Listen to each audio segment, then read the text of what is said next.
If you have broken rest last few days or whatever, then better to go and sleep. But how do you wake up? Make sure you make this effort.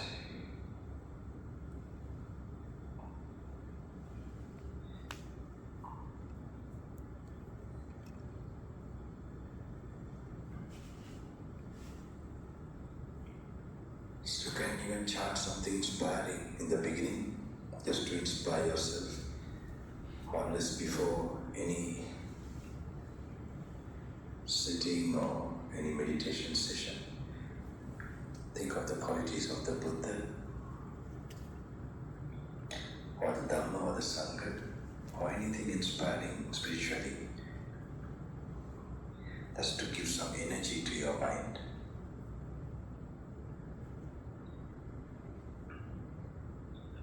Or think of any ancient saints.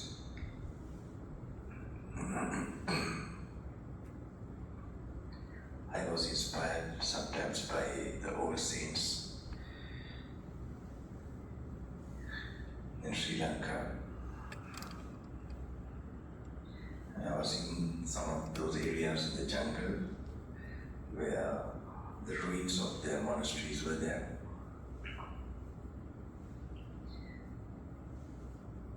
Even Christian saints inspire me, like St. Francisco of Assisi. I feel very similar to my life.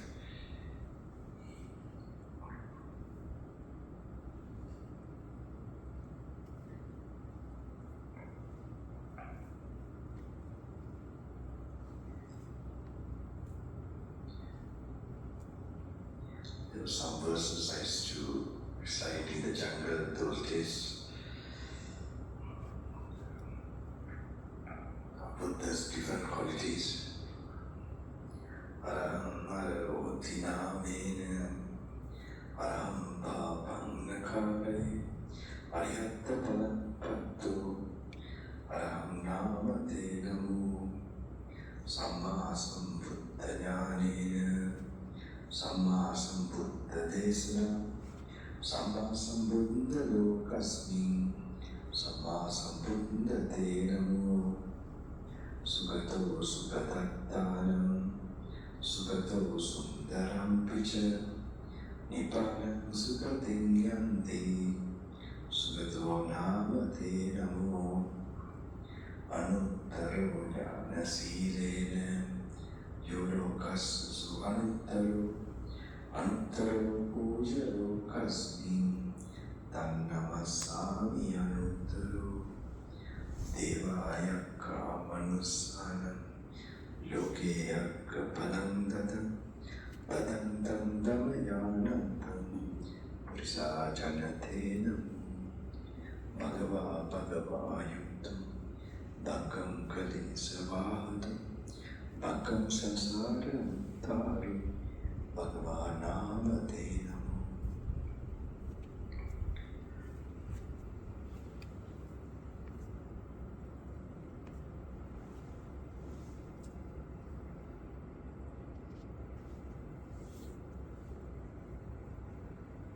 And if you are seated and relaxing the body,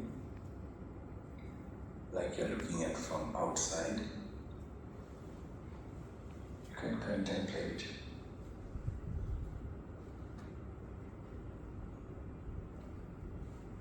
Buddha says, this discourse was told to the 5 monks, the first 5 disciples.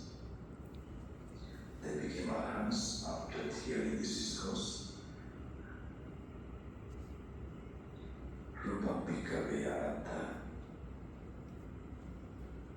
You must relax with your outgoing brain.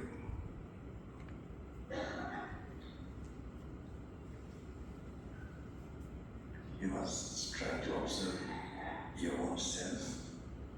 Visualize yourself seated. Our breath should make you relax.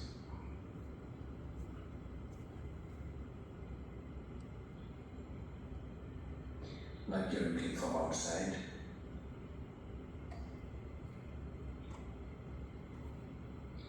Buddha says, body is not yours. Rupam bhikkhave anatta, rupam cedam bhikkhave atta, abhavisanaidam, rupam apadaya. Body is not yours. Why is it not yours? It's subject to affliction. That one word should make you visualize affliction. What? You know you fall asleep. You know you get old one day. You know you're going to die. These things will happen to this body. Samlateya, lape jajarupe, eva me rupam hotam, eva me rupam mahosi. May the body be like this. May the body not be like that. It doesn't follow your orders. That's one reason, 2 reasons that this body is not yours. With the idea of letting go, you must use the Buddha's instruction to contemplate these simple truths.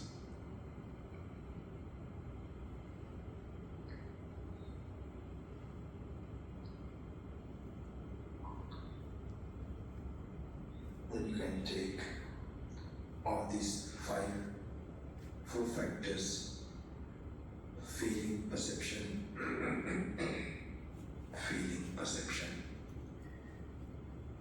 mental formations, and consciousness all together, and also contemplate. It's not yours. Why is it not yours? It's subject to affliction. How is it afflicted? Well, you experience whatever that goes on with your body,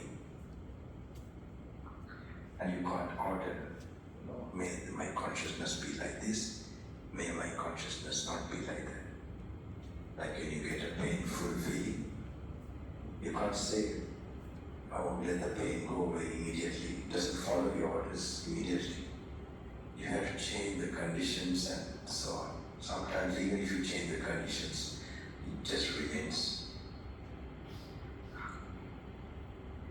So these are things you must observe and contemplate. And some good feelings, you want to keep it, but it goes away.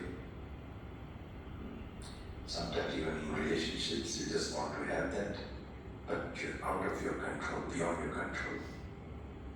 So this is an experience in your consciousness. So that itself shows it does not follow your orders.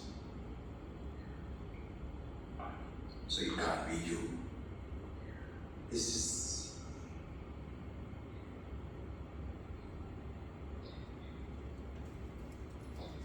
and the second way to contemplate is Rupam bhikkhave nityam va nityam vati. Is the body permanent or impermanent? You have heard this many times, so many places. You have read this. Forget all that. Think you're like listening or you're getting this question first time. Okay? Like you're originally trying to immediately think about an answer for this. Just to answer the Buddha, just think about it. Will this body remain forever like this?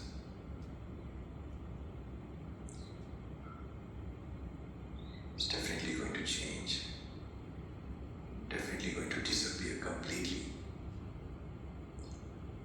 You answer the Buddha when you have actually personally thought about it and felt convinced about it right now. Not just repeating from some kind of like an answer or like out of memory what you thought before. That's how you do this. When you read the book, that's how you should be doing.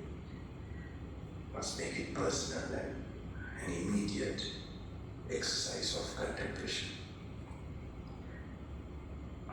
Then there's a possibility of intuition to take place. So anityam bhante, It asks that the Buddha is impermanent. What is impermanent? Dukkha vatam sukham vati. Is it happiness or sadness? Then you know what is bound to perish, bound to disappear. If it was suffering body, okay, it's good. Suffering is very obvious. But if you had a happy experience, when that happy experience changes, there's going to be suffering. So if it's bound to change, if the happiness is impermanent happiness, it's going to be suffering. It is suffering in the guise of happiness. So with wisdom you realize it's nothing but suffering all the way, all throughout. So you answer, it's suffering. Yeah. So what is permanent, what is suffering, what is bound to change, which has all this nature or quality. Can you call this is me, this I, this myself? No, no. Here is Buddha, the Sutta, he questions the monks.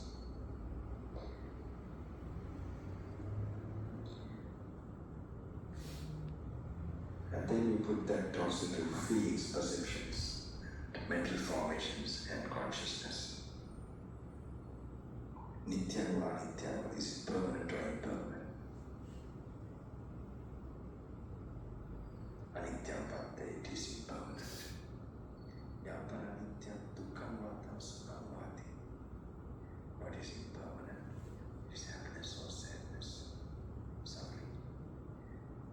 Dukkam bhakti, definitely is going to be suffering.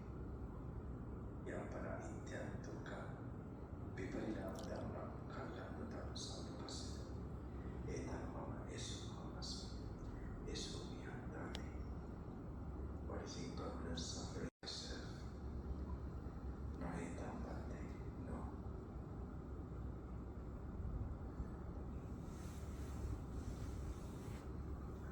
The last contemplation the Buddha gives in the Sutta. Rupam bhikkhave atita anagata paccuppanna nacchattam va paintam va olarikam va sukhamam va hinam va panitam va yantu deva santikhe va sabbata rupa netam va nesuhamasmi namesu vantati. Rupa is body again, we contemplate that. Atita anagata means past, future. Paccuppanna, just present body. First goes to the past bodies, that means maybe a few hours ago or many years ago, you had a body. What you already experienced, what you already had. And the future, whatever body that might arise. In few hours time or few days, few years. And all the present body, what you are now having. Olarikam va sukhamam va. It may be a big body, a gross body, or a very fine small body. Maybe the body of an elephant or body of an ant. Hinam va panitam va. A low body, maybe in the body of, in the hell worlds, in the lower worlds of suffering, or the body of the devas or the brahmas. Yantu deva santikhe va. Bodies that are very near to you or far away. These are all the possibilities Buddha study. All imaginable possibilities of a body that can arise. Netam mama nesu hamas namesu antati. This is not me, this is not I, this is not myself. So that you let go all types of bodies, any expectation of a body in the future, of the past, or gross or subtle.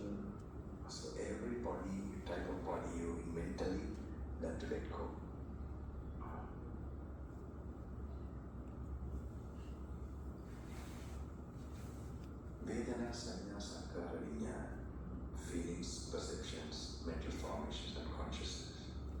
You apply the same thing. Atita, far past, future. Be consciousness of an elephant or consciousness of an ant and the consciousness of the low world or consciousness of the devas, the high worlds.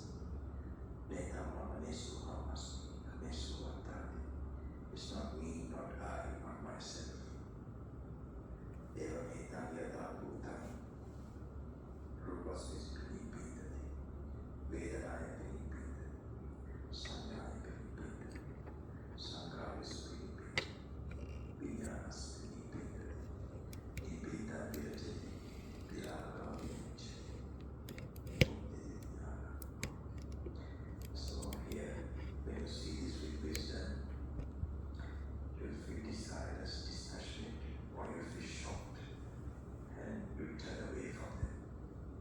That's what you call me being the thing from body, feelings, perceptions, mental formations, that is reaction and consciousness. Even when you think about it, you'll feel peacefulness.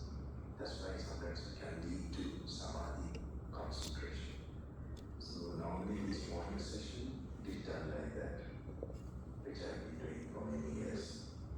It started from my young experience in the jungle, where I had to face a lot of physical pain, where I thought I might not meet a human being or maybe able to come out of the jungle in 2004. So, but then I turned into samadhi, but that's not the real practice which will lead to enlightenment with Yonisumasicara, that is deep contemplation, because you get stuck with a feeling of peace. So your contemplation becomes less, not enough. So anyway, for the one you can do that. But now you really throughout the whole day for 6. But take a breakfast on that and do the walking meditation.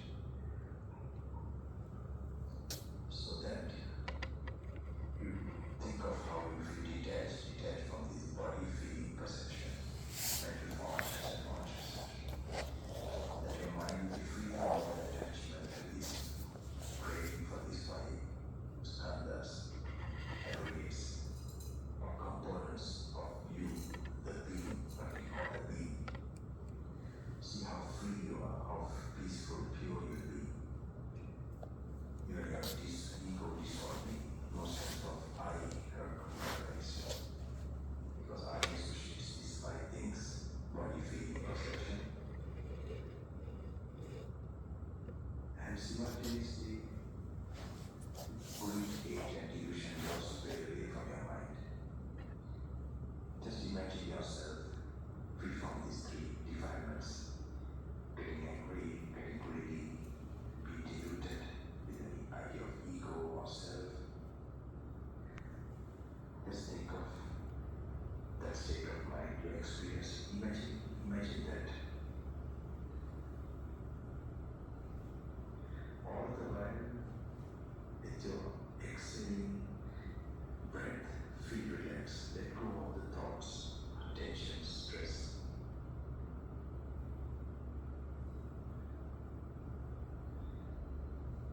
And that greed, hate, delusion, free from you, may that be experienced by everybody in this form.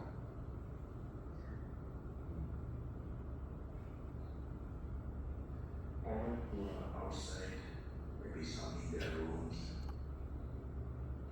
and this area, Adelaide, this surrounding the city, whole area, like you're going over, like maybe you're going like in a helicopter or something, just overlooking all those human beings, maybe some are sleeping still. May all of them be free from greed, hate, and delusion. And just go through the whole of Australia.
properly get absorbed in that, you feel like a floating sensation. You come to samadhi, like a dhyana.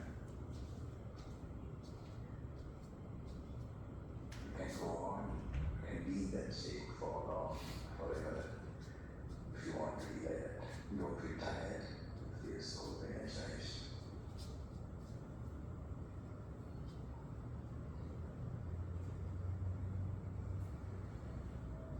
Not only human beings, all animals, it's uncountable. So many. May they get a human birth. May they also follow Dhamma. And may they purify their mind.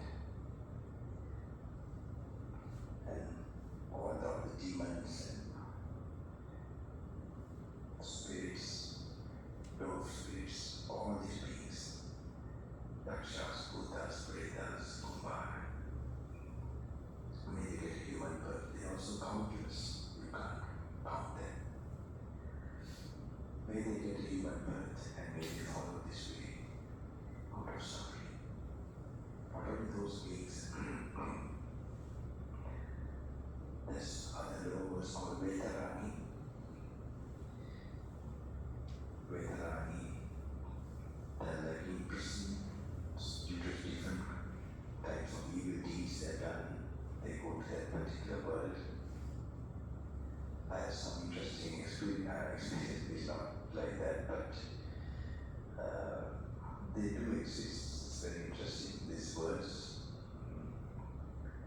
by the time I might tell these stories, those beings too, may they get a human birth. Even while we're talking, they do exist there. Vedarani Padma, Avicii is the lowest. Hellbirds, may they get a human birth. Have these good wishes, follow them. And then go back to the earth, the entire human beings. And just above the earth, the four protective deities, they are also devas higher. Due to good deeds, good virtue, and faith, they have reached those states of existence. Chatu Maharaj, his name, and the other claim is Paratimsa, higher than that. Paratimsa, Tusita, Yama, Nimatarati, there are 6, 7 planes of devatas or angelic existence. They have less greed, hate, and illusion. May it completely disappear.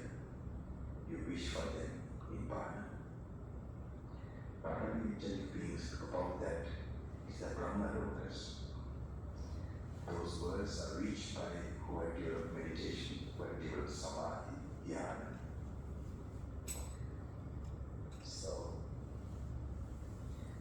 Brahma Purohita, Brahma Parsa, these are the names of these different Brahmalokas, worlds, higher, sublime worlds, who have done meditation while they were their desires to a great extent, especially to the 5 sense organs. Brahma Mahabrahma, Brahma Purohita, Brahma Parsa, Mahabrahma Vihapata Apasa, Akanita Brahma, Esanga, Asanga. At the highest words, they have no greed, no hate, but only delusion of a self, of an I. May they too practice this. May they see this final truth. Ignorance is the cause of mental reaction, karma, sankhara. That is the cause of consciousness. And consciousness is the cause for name and form. Name and form is the cause of the 6 sense organs. This conditioned nature, may they realize that is conditioned by impermanent causes, so the effect has to be impermanent. This way, what we cling as self is to things that are impermanent. So how is there really a self which does not change?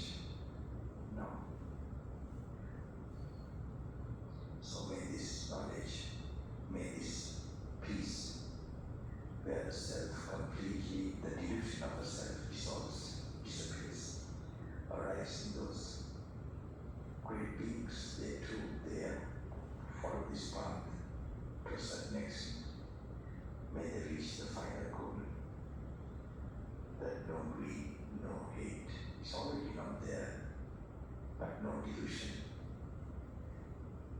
May that be achieved by those things too.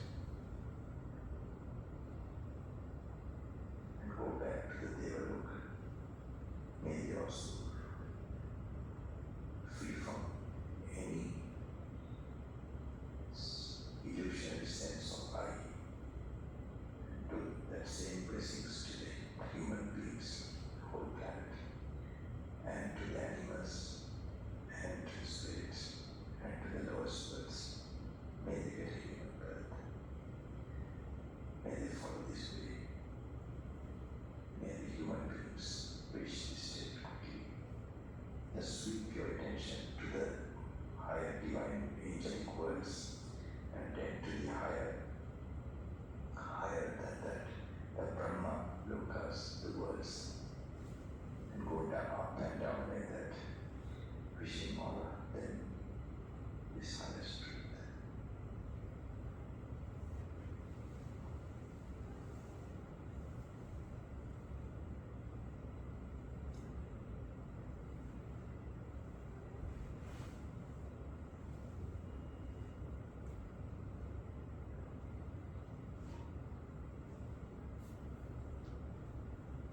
So in the morning you can practice 3:30 to 6 o'clock.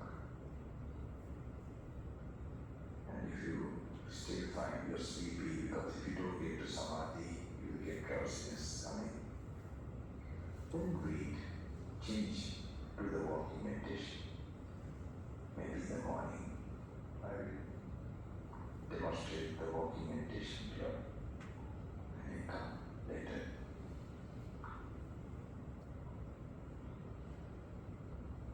But by morning, finish reading the word of the Buddha if you are not.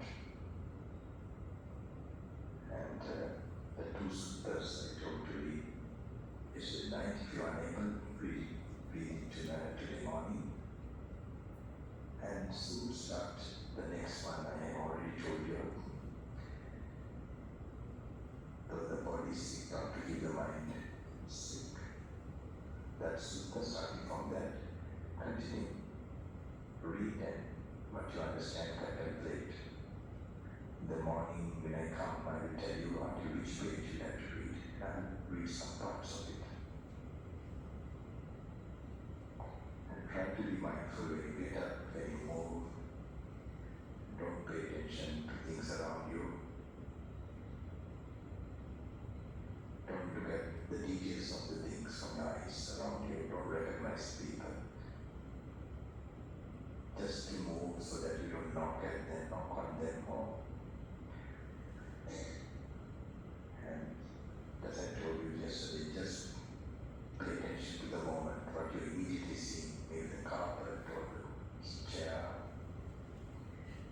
And you can even imagine what is inside your body. You're paying more attention to what is really in you. Different organs of your body while you're walking. Then you will not feel attached to your body also. And that will help a lot to apply the Dhamma to the present moment. You might forget, remind again. It might not come naturally, but you will remind again and again.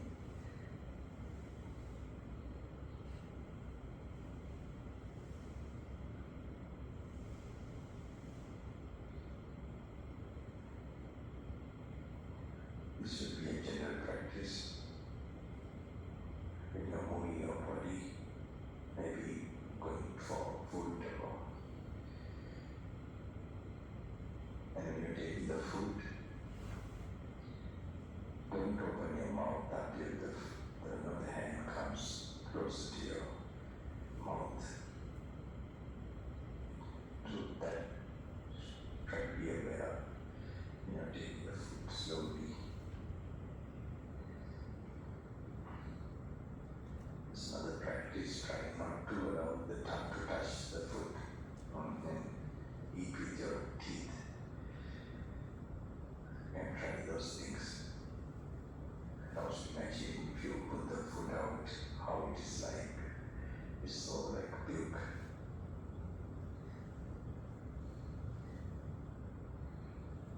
has a big link with the senses, the food.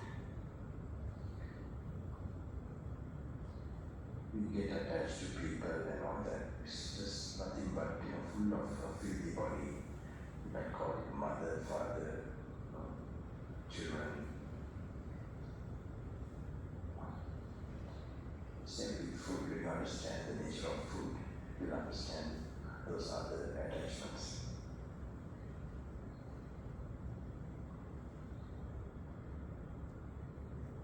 It's all mark.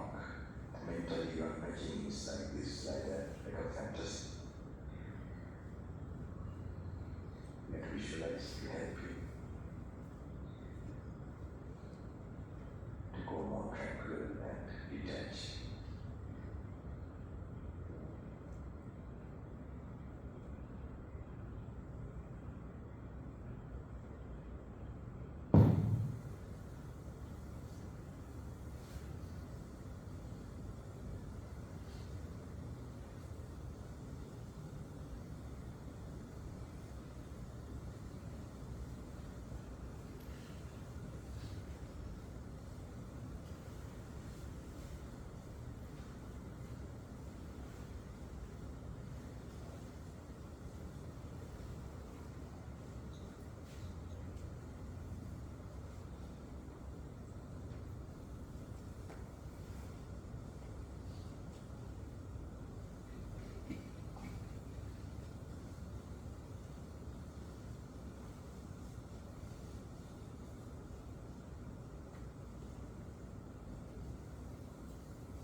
much to the present moment only, you must then bring that thinking also into the present moment.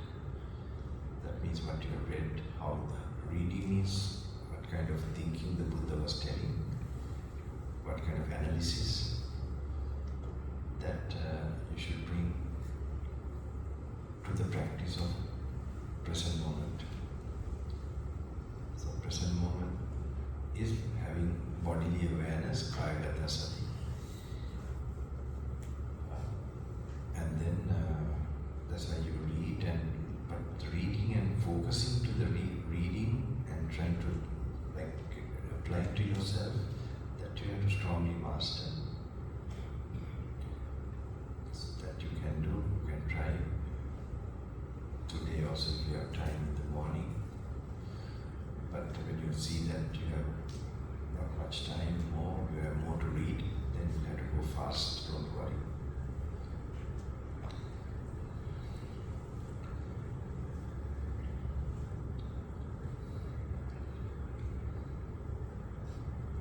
Because this will be new for you, this meditation.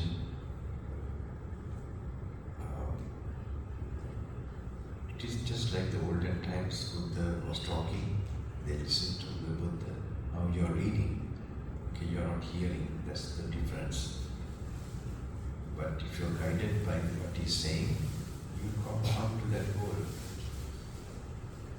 You must just take him as the person who is guiding you. That's very important. You are not trying to go on your own ideas, nor are you going to listen to any other person, even my own explanations. You think, Buddha is talking to me or through the book. I just try to know what he says, I'm trying to understand and apply. That's how it should be. He's alive there. Who has experienced, they will know.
Here you are doing with the karma, the sense organs, or what your Buddha is telling.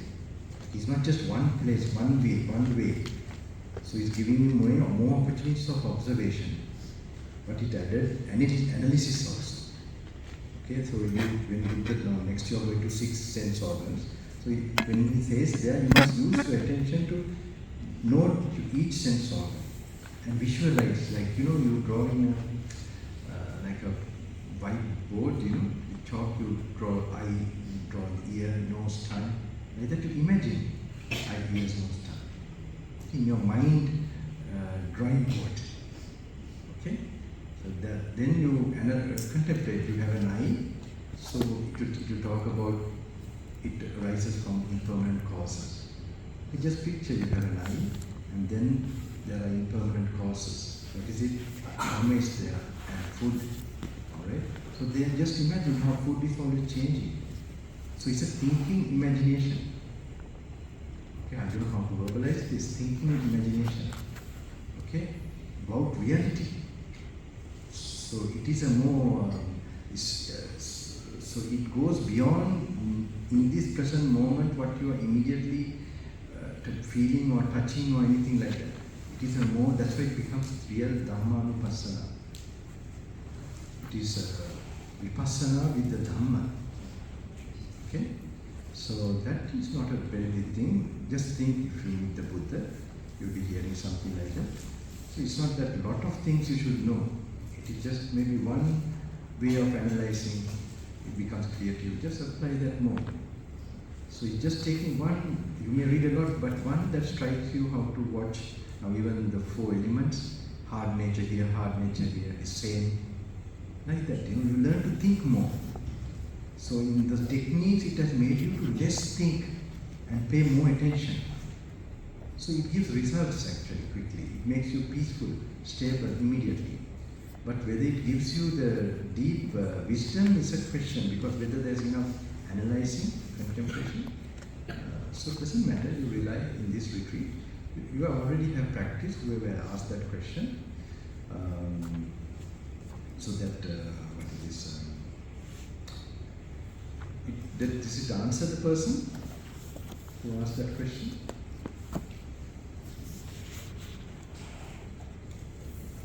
Yes? Does it answer a little bit?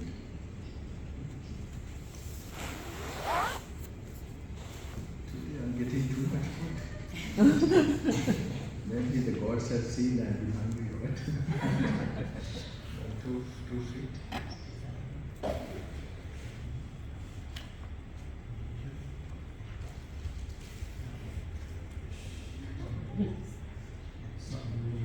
But I every day forget to take the regular bus. But I came for a short while now. I come in the evening. Okay. So I just wanted to check on you. Okay, very good afternoon. You all undisturbed. You all. So go through this. It's a special exercise you're mastering. Okay. This is how old in the ancient times. It was like a line of practitioners who saw the Dhamma. It has been lost. But just because we got weak, we can't lessen the weak standard, can we? We must keep the same standard to attain the real Nibbana. Alright? So, I hope you remember these words, what I'm saying just now. Alright? I can see you all are with a lot of potential. I travel a lot now, and I get a chance to see different groups. So, all groups are special, okay, but there's something about your too, so I hope you make use of it.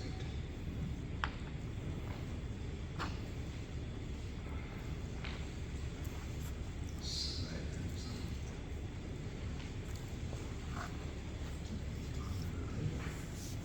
Okay, so 154, right? From say 4 o'clock, you can start 154.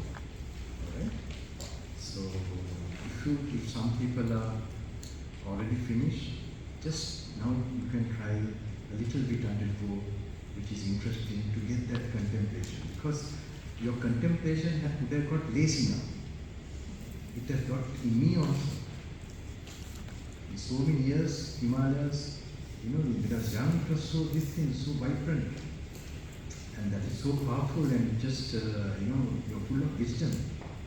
So this is something I hope you, before you get old and die, I hope you master the best capability you have.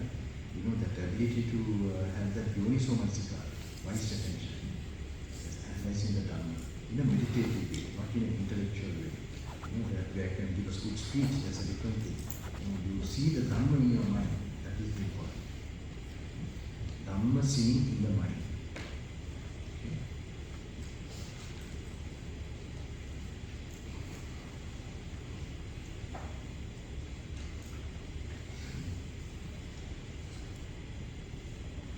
Don't try to understand also. Okay? If you don't, something not clear, skip to the next one. And now I don't think in that section you have time for what it is. If you are not finished, try to quickly finish just another few hours. But when you start from 4 o'clock or 4:30, whatever, this 154, that you can start contemplating. Okay? Slowly. You can start slowly, and tomorrow evening you'll have to finish. I will tell you a page in evening, today evening. Okay, a page you have to finish up to. Very short time for you, really. So, but you can, today evening, you'll get some feeling, and tomorrow morning you'll get a better feeling. Today you get a feeling, but tomorrow morning you'll get a better feeling. You have to climb the mountain a little bit, and so be silent, good, what you are doing, wonderful. Continue. Okay. If you like, time to time you can go refuge, and until afternoon you can try 1 hour anytime you feel want to sit down and do some other meditation. Right? But don't do more. You have to read, you see. Okay, it's a very different thing. Try to get from this retreat what you're supposed to get. Okay? Have refuge in the Buddha.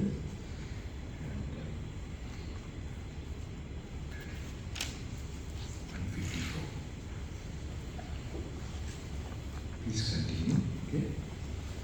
If you like, you can stand and walk and read and meditate. Okay? Up to you, whatever way.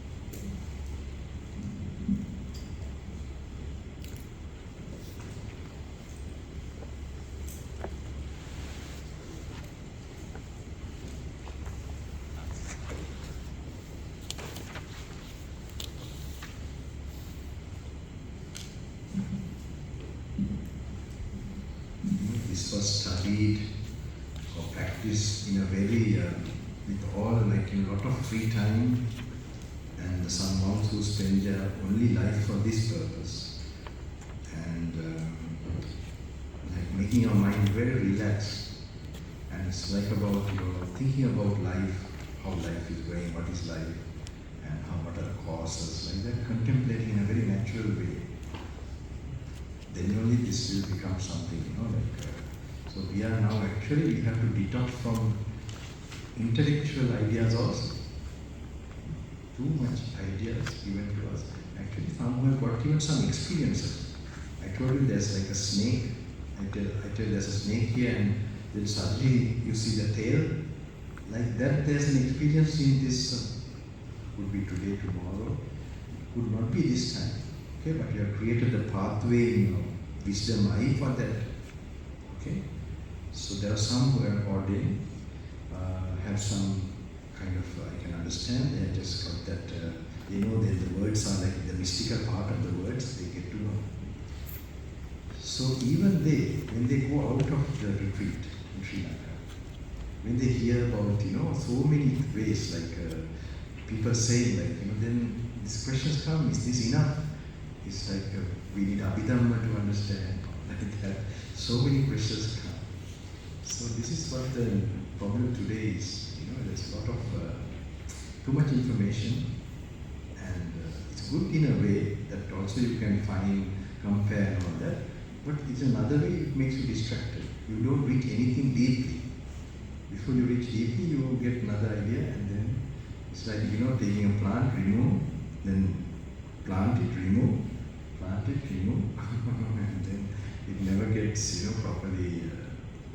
So anyway, but I also like the idea of that you can compare. That I like, because I think you should honestly see, not be blindly follow anybody, anything. You should see whether it works for you also. You don't know, in some ways work for you.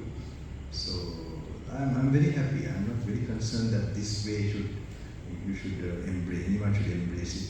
I'm a well-wisher of people that they will get the truth and they will come out of suffering. That's all my real intention. Okay, don't do this. Okay.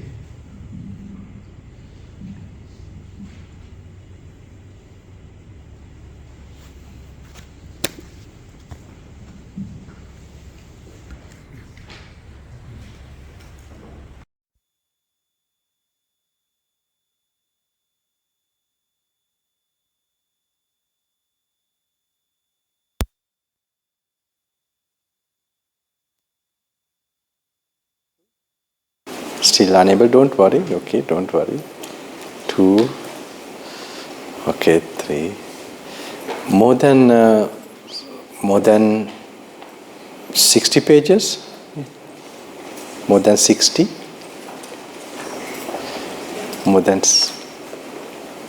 Less than 60? No problem, don't worry. Because sometimes the reading, is 25?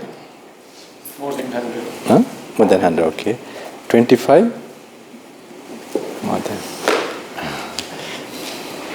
Less than 25? Don't worry, it's okay. 25, okay, manage. 25? 25? Did you Don't worry. Did you? She's my old disciple.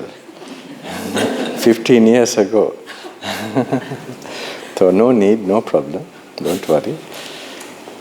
It's not necessary to have read all that. It's very important to mentally picture, that's all. Okay? Just for you to by force, even if you don't understand like a mantra, to read this, there's another purpose, that you by force you'll be getting some energy. Based on my experience with the India, that gurus, what they said, just if you read even without understanding some blockages you have, it will raise a certain energy level in your, because you will never, how can you, there are some people who get tears when they are reading. I said, just doesn't matter, you read, just somehow, they're like drowsiness, so much, so it's like so many obstacles coming to you to listen to or read the Buddha.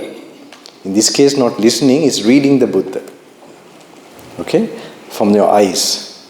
So it's sort of karma, and you're breaking the karma. Even the very fact you're here, and if you even manage one sutta, still okay, don't worry. Okay? But not for everybody. This is not for everybody. This is only for her. Okay? Okay. Because she's a special, she'll have her own way, nothing to worry.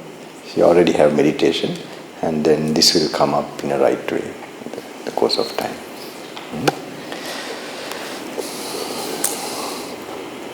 That's okay. It's okay.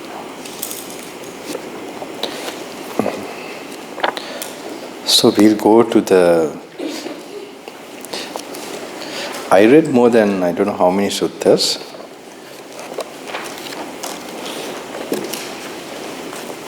I know all of you are very interested and you have already had a lot of experience, I can see that.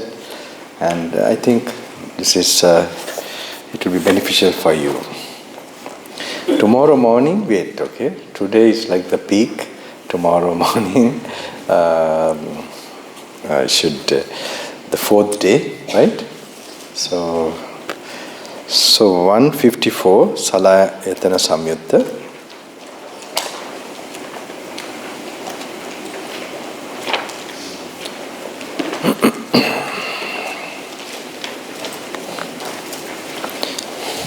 That's why sometimes I want in one's own local language, one language one is familiar with. Sometimes that is helpful because you have to just freely contemplate, think. It's not very complicated to the thing, but some understanding of it, and just mentally you have to learn to, slowly. It's a new thing, no doubt. But you're getting the exact what the Buddha wants you to think in the olden times as 2600 years back. Exactly, our minds have changed by now. We have more desires, and the way of thinking has changed, what we value has changed, what we are trained, like in schools, the way we think, how we have been valued, with the type of, all that is different. That's why it's very good if you have not been educated at all in this modern way. But at least English you must learn to read the suttas. Okay, like me. And it was very helpful for me, the English language, at least to read the suttas, tell you honestly. Okay? Because the English translations are quite clear. I mean, you don't have that...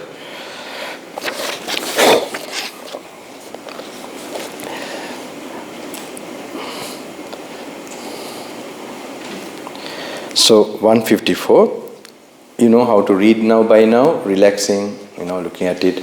But today you can do it, tomorrow morning also you can do it. But then when it comes to tomorrow afternoon, you should know if you have a lot to read. Actually this becomes more, then you read fast. Doesn't matter if you don't understand, don't try to understand and read. Okay, then you go fast. But you have the idea, if you want to, the real way is slowly going more into the thinking.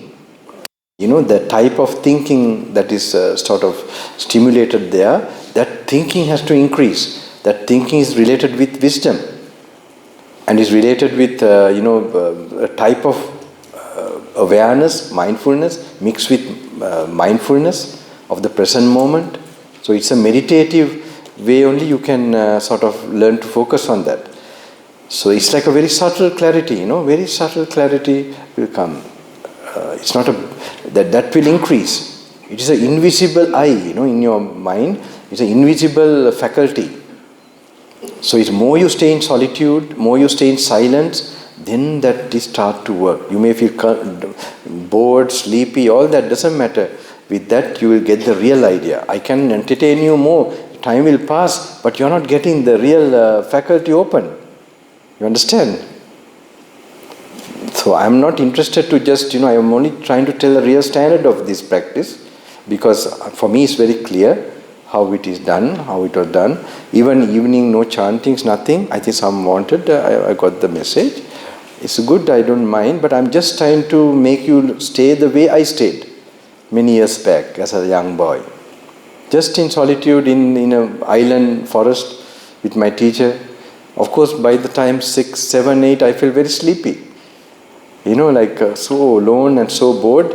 But then I used to sleep, and maybe more than 7, 8 hours. I was 23 years. Then, but in the morning fresh. I have to go fresh because there is the dana and then passing the lagoon. But I made sure I don't look at the lagoon also, the scenery, because it's sensual.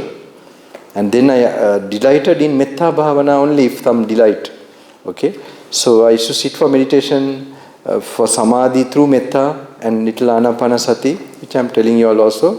And then I used to read in the night, whatever Bhante has told me. Now it was what you are reading, the Kanda Salayatana, with the oil lamp, no light, no nothing, and a dusty kuti, hut. So it was very nice, that simplicity, and maybe I had a torch. So with that reading, then doing walking meditation, that's simple that. And it built up. And I must tell you, the 14th day is the day that if I stopped any time, got distracted, I would have missed a great deal. Maybe I would not be sitting here as a monk. When I just continued, I didn't know I had nothing, but it was I think, my whole samsara changing moments. So just, what is those moments actually? It is actually seeing, what is this? Having a vision of the Buddha. How? By a vision of Dhamma. Buddha is not a physical form, you are actually seeing a principle, a universal principle as impermanence or something, some little clarity that will just give you the actual, you could say, a shadow of the Buddha. That means you will have great faith, that because through that wisdom experience. Okay? So I am just trying to encourage you. This is my own memories of my own life, this practice. So, but I want you to get encouraged. But don't expect also now. Tomorrow I'll get like with firecrackers and all that. Okay? It's going to be most unexpected. It may be tomorrow, it may be some other day, one day in your life, and maybe that time you remember Bhante, I may be gone. Okay? It can have, but at least I know I have sown the seed to you. You know, this is how I have been meeting Jnani Vimala Bhante some years back, and he prepared me, I would say. Whenever I met him, he actually familiarized that thing that I explained, how the last moment, that what I explained to you, okay, that how the conditioned nature of consciousness, and then of an arahant, how we can keep this attention. This is a very simple thing. Just this you understand. This has a big implication. Okay, this is not a big intellectual thing here, nothing, but deep. So that's why you don't try to understand. When you continue, just make your mind simple and empty, more simple and empty. This can happen. Now it's not happening to me. Even now I'm explaining to you, but that is there. You know, that is I know it can. But this is just a sample for you. It could be another sutta, another way. So, but at least a sample, an idea. Actually, they are sometimes they are now still writing they are writing a book about some notes and what I collected for 25 years, and then not 25 years. I don't know how many years. How many years? 16. 16 years. No, yeah, that's right. 16 years. So, in that there is that explanation of what I'm telling you all. I have added the anagami thing to get a more clear idea, so that you get an idea how the consciousness is an object and it gets distracted to peaceful feeling because there's craving still for an anagami, non-returner. So then the conditions are there, consciousness. So I add that just to give you a more clear picture. But Bhante doesn't say that. But this is very much related with how the skandhas are. It is for craving. They are there for craving. It's not, they are just neutral themselves. But we are using that, and because of a craving nature, consciousness gets, inclined towards that. So it takes that object, like the initial object. So that simple thing that binds the craving binds consciousness with body, feeling, perception, and mental formation. Okay? There's no way you can just hang around this thing, but you have to make sure you also attain samadhi and like that. Then one day it's nature's thing and Buddha's blessings. It's no one's hand, but at least something very tried out, very sure thing you're getting. As I told you, when after that retreat I felt I even confessed to my teacher, some mistakes I did. Because it was like talking to the Dhamma body, I didn't feel shy or anything. I just want to clear myself, any mistakes I did. So I went to his kuti and I said, Bhante, can I confess? Then he said that only monks do that. They have, like among monks, they do this apatti desana is called. So if you want, yes, you can do it. So, but my feeling was that, like it was through his guidance, but then I saw the suttas were like an ocean of wisdom. Buddha alive there. And then my teacher was like a drop in that ocean. But he's the one who showed me the ocean. So that's, I'm very...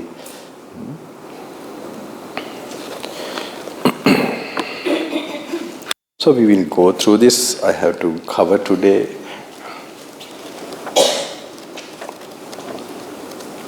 Just relax, okay? Now, tomorrow you can read this part and just only do it fast, okay? But definitely something will have an impact. So the path has been followed. So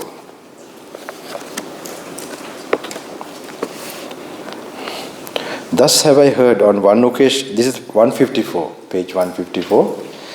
Thus have I heard on one occasion the Blessed One was dwelling at Savatthi in Jetas Grove, Anathapindika's park. There the Blessed One addressed the bhikkhus thus, Bhikkhus, Venerable Sir, those bhikkhus replied, the Blessed One said this, Bhikkhu, the I is impermanent. What is impermanent is suffering. What is suffering is non-self. What is non-self should be seen as it really is with correct wisdom. Thus, this is not mine, this I am not, this is not myself. So it is taken each sense organ, the I, and is definitely impermanent. It is, what are the causes of an eye? Eyeball or fresh eye? It is karma and food. Okay? So karma is a changing thing, food is a changing thing. Therefore the eye has to change. Okay? It depends on that. So if you stop karma, if you stop food, what was created, so normally when death happens also, the food is not being given, and then the karma is finished in that life form. So then that eye then it becomes a dead body, then you have to bury it. Because the eye is impermanent. What is impermanent is suffering. So what is bound to change? So there's no experience in the world that you will have that will not change. So this you have to think 1,000 times slowly in your walking meditation maybe. If you just think about it deeply, it will give you deeper levels of awareness of this. And that is where the real wisdom part, starts to, wisdom eye begins to function slowly. What is impermanent will be definitely suffering. What is suffering is not self. So if these two qualities are there in a thing, which is impermanent and suffering, it's not in your control. Okay? If you're in your control, you will make it permanent. Not a sad feeling, a happy feeling, definitely you will make it permanent. And you can't do like that, it's not in your control. Therefore, you must just watch that happening really. Rather than telling, you can't speak and really visualize too much, you must learn to picture mentally. Okay?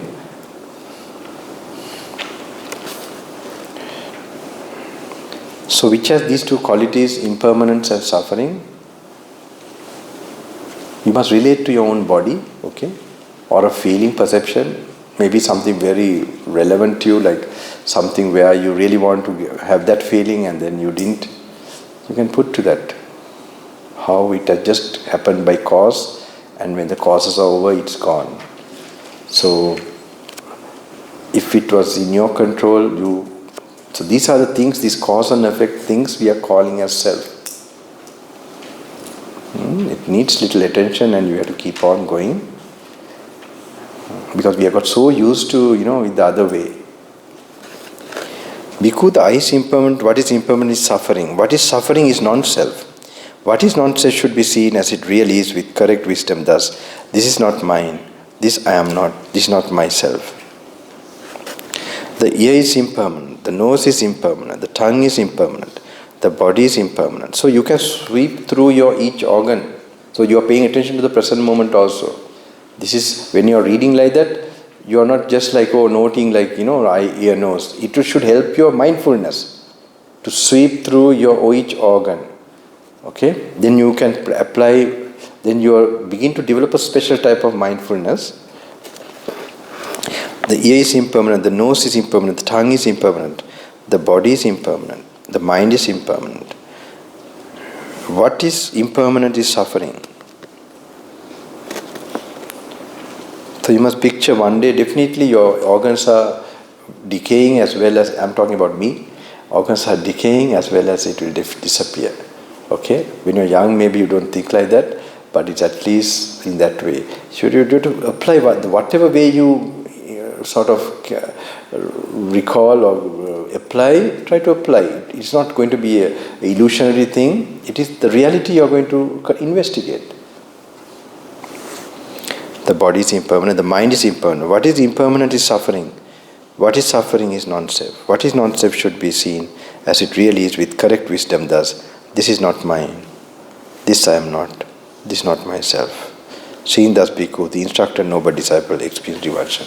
So this kind of slowly contemplating you can do today evening, today night. I mean, it will be late, you have to sleep, I think. Just do one and sleep, okay?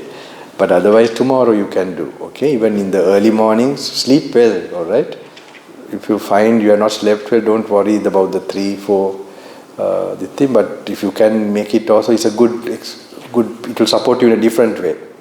Okay, the morning practice. But that is not very important in this. The important one is this: how to attain nibbana, the type of wise attention, and how you take it like the olden times, as the Buddha, how he wants you to think and have mindfulness. This is Buddha's technique. Okay, this can never be told, so this is the Buddha's each instruction for people who he made them enlightened. What is nonsense should be seen as it really is, with correct wisdom, that this is not mine, this I am not, this is not myself. Seeing thus, bhikkhu, the instructor, noble disciple, experience revulsion.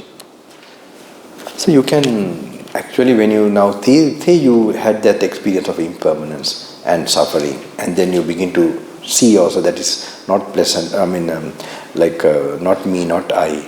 Okay? So when it happens like that, as I told you, you can see, then you will be repelled by the I. So you have a picture of the I and your desires going away from the I.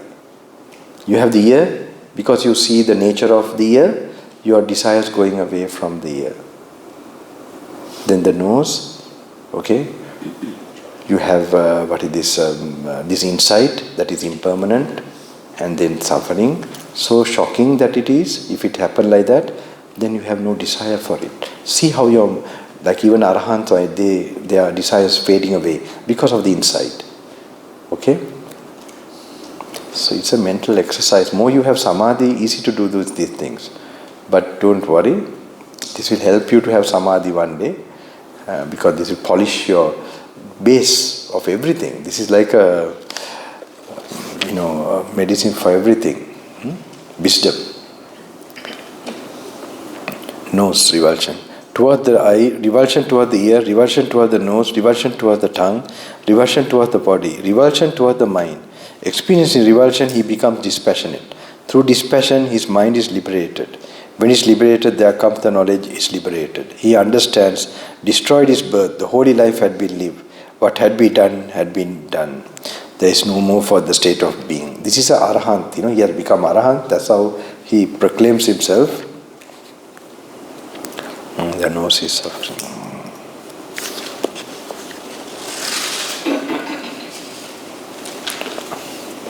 Okay. 157.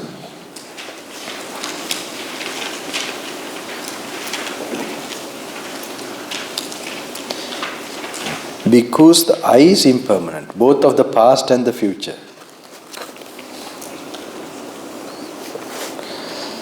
Not to speak of the present.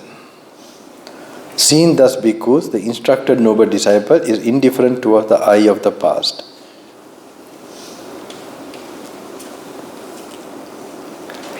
Excuse me. Now say I'm speaking like this, right? I'm speaking, you're hearing me, you're seeing me. Okay? So like a sound is coming. Okay? And then it's hitting your ears, all right? Then you are getting ear consciousness, right? And then you are feeling something. And then you perceive it is Bhante speaking Dhamma, all right? That is perception, all right? So then maybe say, now Bhante, terrible, now he's asking a question from me. Then you react, what? That reaction with not good, oh, why is he talking to me? Okay? So that reaction is karma, sankhara, mental formation. That's what it means there. And then, so that we are doing now. So this is the skandhas, these are called body, feeling, perception. This is always happening. So these are the ones we are taking as me, I. It's simple, this one. Then because of craving to these five, we are getting this idea of I. So now when we contemplate like this, the craving is decreasing. Then the I also we realize is an illusion. This is all, these simple things here. This you have to, Is clear? That's enough. You're enlightened now. So, not too much. Understand but not realize. That is not an easy thing. It's not a thing, but at least I am telling you, not to understand too much so that you will be realized. Okay? Okay.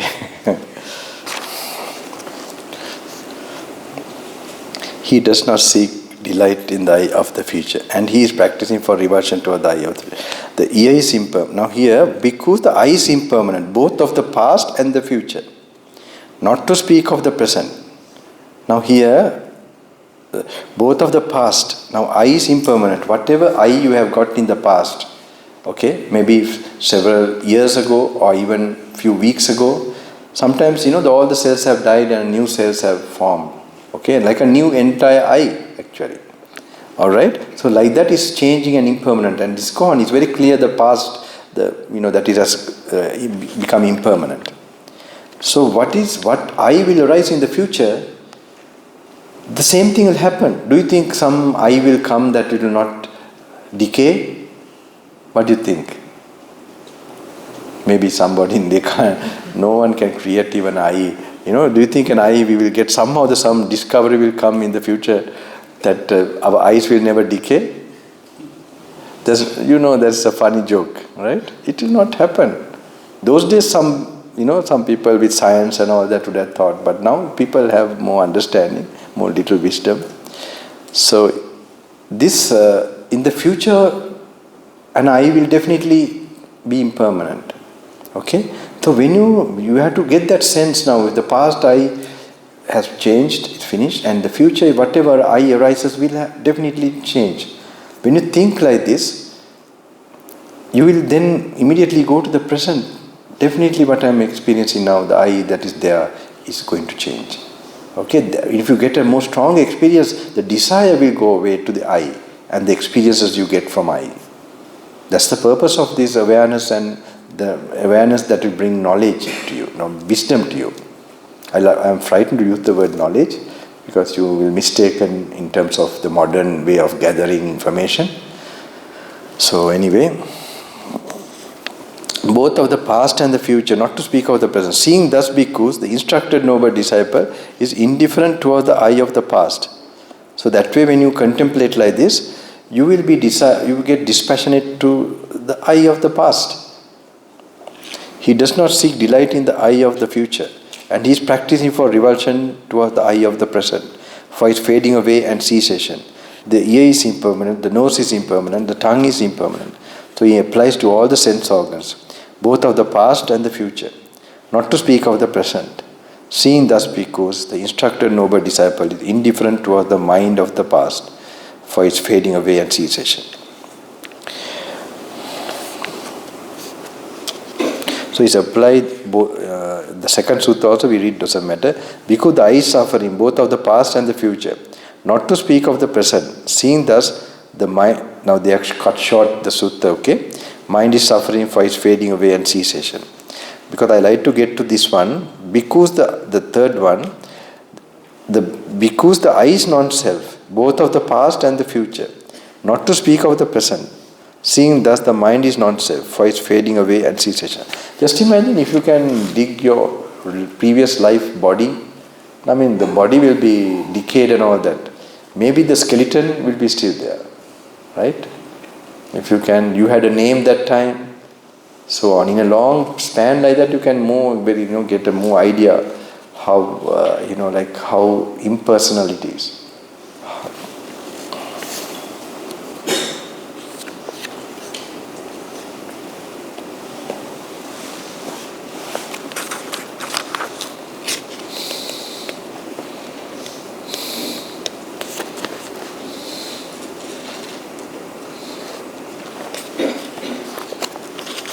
Okay, 160.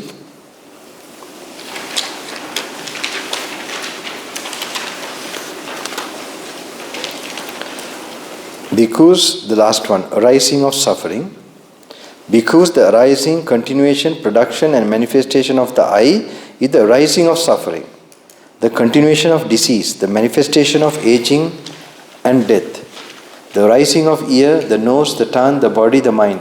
So this you can actually, very nice to think how in the mother's womb, initially, it's empty, okay? Initially how the eye will arise. Nose, tongue, the organs. When they arise, it is to that, it's with flesh and blood and bones, a body. When it gets formed, The rising, continuation, production, manifestation of the I is the rising of suffering. The continuation of disease, a cold, cough, a cancer, tumor, whatever disease arises to that, when a body arises, okay?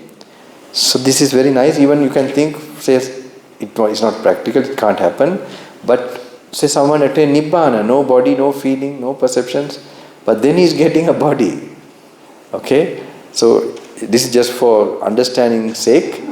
Then how you're getting back to getting what? Suffering, old age. So when you think of this way, you begin to like Nibbana. Now we like suffering. Correct? So we have to just, our mindset, we'll have to change. For that, this is good. We have become more wise.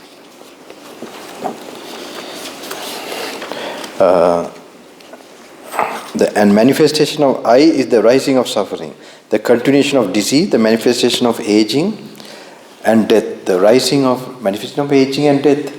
How much do we fear this? Some of them are not even thinking about aging process or the death. Okay? The rising of ear, the nose, the tongue, the body, the mind, whatever good life you have had, whatever you have achieved, that end result will be the old age and death means what is it? What is it? Are we not going to search for, get a permanent, a real thing, a solid thing in this human birth? So there's something offered to us by a Buddha, Nibbana. The rising of ear, the nose, the tongue, the body, the mind is the rising of suffering. The continuation of disease, the manifestation of aging and death. The cessation, subsiding and passing away of eye, ear, nose, tongue, body, mind is the cessation of suffering. The subsiding of disease, the passing away of aging and death.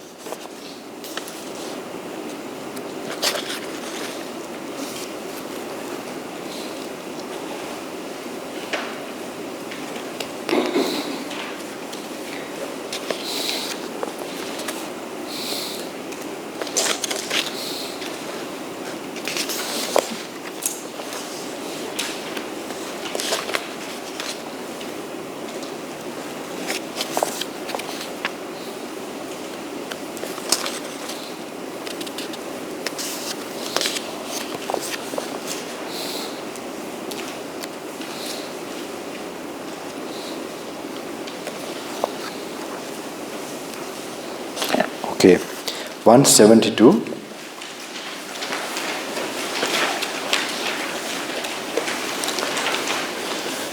When the Venerable Migajala approached the Blessed One, 172, when then the Venerable Migajala approached the Blessed One, paid homage to him, sat down to one side and said to him, Venerable Sir, it is said a lone dweller. In what way, Venerable Sir, is one a lone dweller, and in what way is one dwelling with a partner? There are Migajala forms cognizable by the eye that are desirable, lovely, agreeable, pleasing, sensually enticing, tantalizing. If a bhikkhu seeks delight in them, welcomes them, and remains holding to them, delight arises. When there is delight, there is infatuation. When there is infatuation, there is bondage. Bound by the fetter of delight, Migajala, a bhikkhu is called one dwelling with a partner. There are Migajala sounds cognizable by the ear, odors cognizable by the nose, taste cognizable by the tongue, tactile objects cognizable by the body, mental phenomena cognizable by the mind that are desirable, lovely, agreeable, pleasing, sensually enticing, tantalizing. If a bhikkhu seeks delight in them, he is called one dwelling with a partner. Migajala, even though a bhikkhu who dwells thus resorts to forests and groves, to remote lodgings, where there are few sounds and little noise, desolate, hidden from people, appropriate for seclusion, he is still called one dwelling with a partner. For what reason? Because craving is his partner and he has not abandoned it. Therefore he is called one dwelling with a partner. There are Migajala forms cognizable by the eye that are desirable, lovely, agreeable, pleasing, sensually enticing, tantalizing. If a bhikkhu does not seek delight in them, does not welcome them, and does not remain holding to them, delight ceases. When there is no delight, there is no infatuation. When there is no infatuation, there is no bondage. Released from the fetter of delight, Migajala, a bhikkhu is called a lone dweller. There are Migajala sounds cognizable by the ear, odors cognizable by the nose, taste cognizable by the tongue, tactile objects cognizable by the body, mental phenomena cognizable by the mind, that are desirable, lovely, agreeable, pleasing, sensually enticing, tantalizing. If a bhikkhu does not seek delight in them, he is called a lone dweller. Migajal, even though a bhikkhu who dwells thus lives in the vicinity of village, associating with bhikkhus and bhikkhunis, with male and female lay followers, with kings and royal ministers, with sectarian teachers and their disciples, he is still called a lone dweller. For what reason? Because craving his partner has been abandoned. Therefore he is called a lone dweller.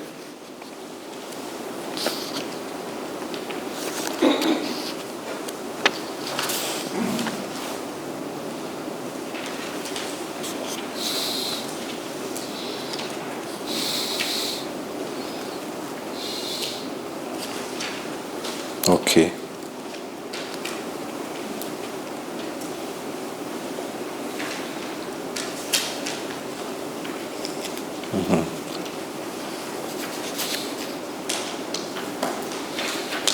Okay. Page number 175. It's nice to apply to these 2-3 things. Samidhi.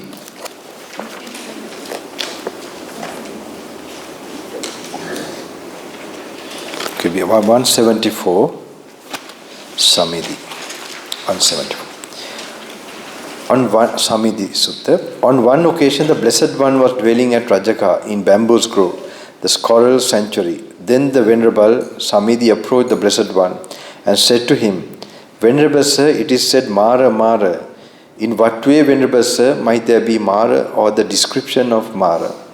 Where there is I, Samidhi, where there are forms, I consciousness, things to be cognized by the I consciousness, there Mara exists or the description of Mara.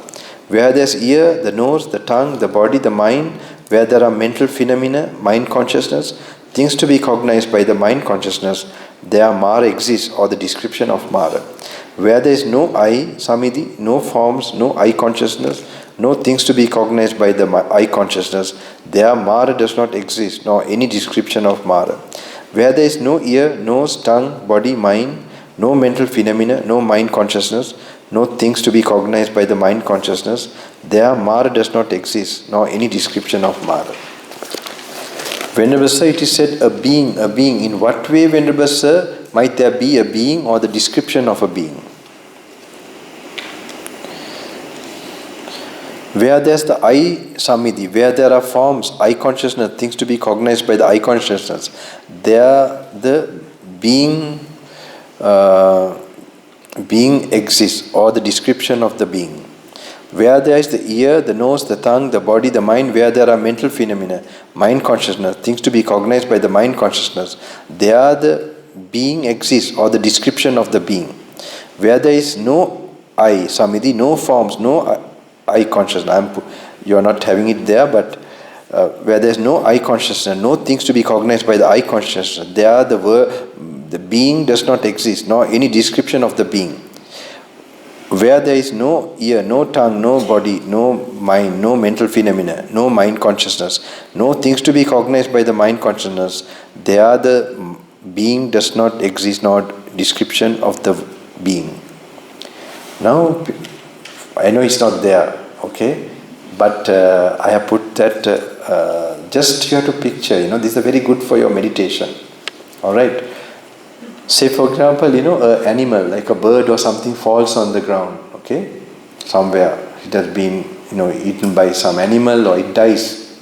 Okay, it stays, it lives for some time. You can see it moving. You get the idea, the bird and the animal. Then it dies. Then some animal comes and takes, like a dog or something, comes and grabs from here and there and nipples, plucks its parts of its body. Then it gets distorted. Don't you then suddenly see like the bird is not there, it's just flesh and all that? Okay? So you see the form, the body form like that, it's creating a perception in you, a being. Okay? So even the other things of consciousness, feeling, like it moves and So when they are doing like that, even a person, I know in the battlefront, those days when I was a young monk, when I cross, I'm like a general sometimes, boasting about some of my old things. I'm now thinking to myself, but just to encourage you all, okay? Because more than my teaching, I have some things to... So they used to tell me, like I had to stay one night in the army camps, okay? So they tell, like suddenly the bombs go, and who was talking to you or beside you, they're just dead. And you just think, this is my friend, and you can see just flesh and nothing there. All the time this body is like that, okay? So that's why with wisdom we must see the dead nature. That means we must take the consciousness away from the body. That's why I tell in another way, the ear does not get angry. The nose does not smell. The tongue does not taste. Where does that feeling and all those things come? It is using the tongue, it's using the ears, but it is in consciousness.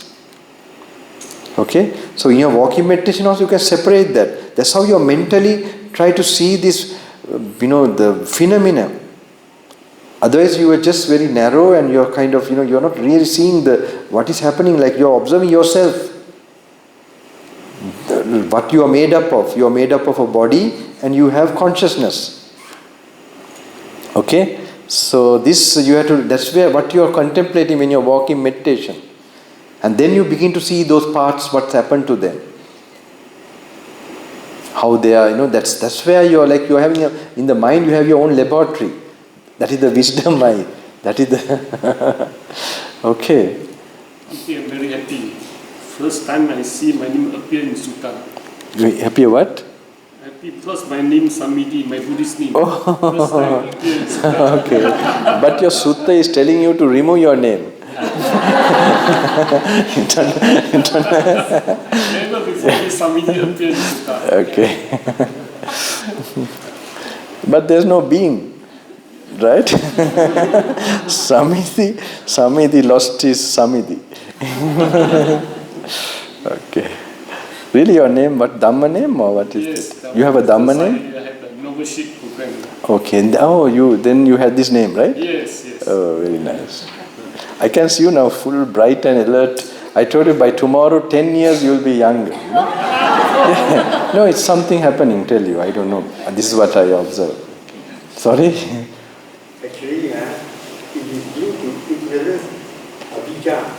The clinging attachment and clinging cause the consciousness to suffer. Yes, and the idea of I. Yeah. Coming, yes. So seeing is seeing, knowing is knowing, smelling is smelling, tasting is tasting. Yes, that's correct, sir. Then the consciousness won't create, cling and attach. Yes, definitely. Definitely. Whenever it is said a being, okay? That's very nice. So just imagine, like an animal or something, or a body, human body, because we are so attached to it, we are not observing, but with wisdom we learn to now really, see that how the consciousness taken apart, how it's working with the body, which is just a neutral thing, and is using the body. So in your walking meditation, these things you can contemplate. It's one way to contemplate.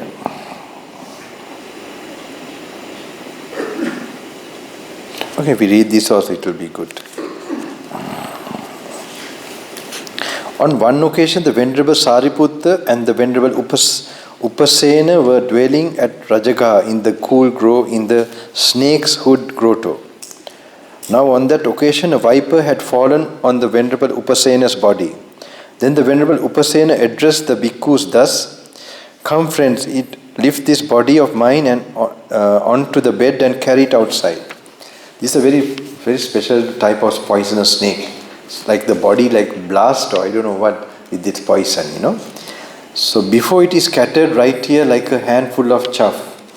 When this was said, the Venerable Sariputta said to the Venerable Upasena, "We do not see any alteration in the Venerable Upasena's body, nor any change in his faculties.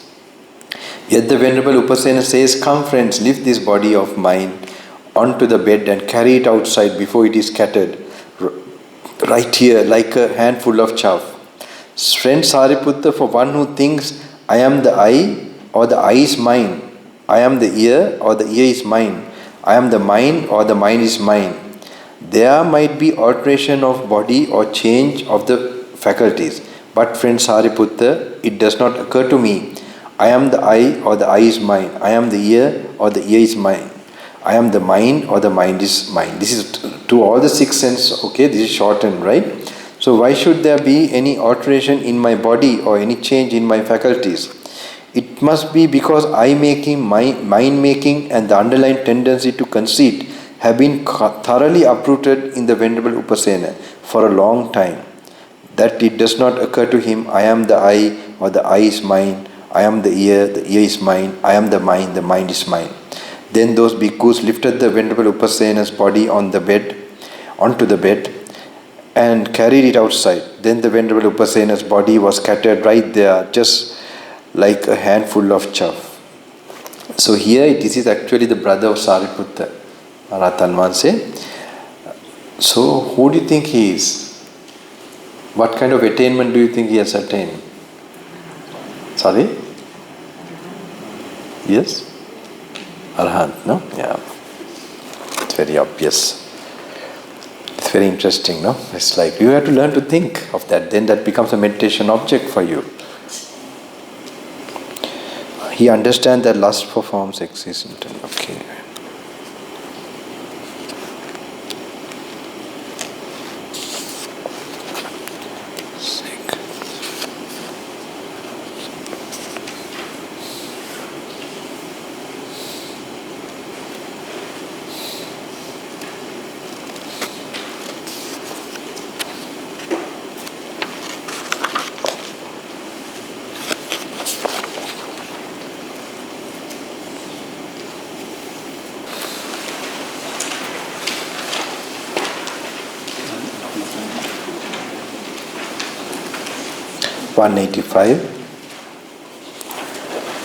Empty is the world.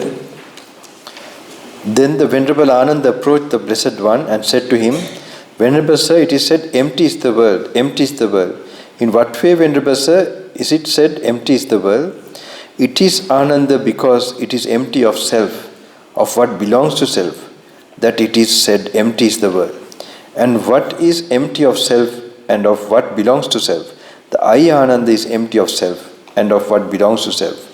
Forms are empty of self and of what belongs to self. I consciousness is empty of self and of what belongs to self. Eye contact is empty of self and of what belongs to self. Whatever feeling arises with mind contact as condition, whether pleasant or painful, nor neither painful nor pleasant, that too is empty of self and of what belongs to self.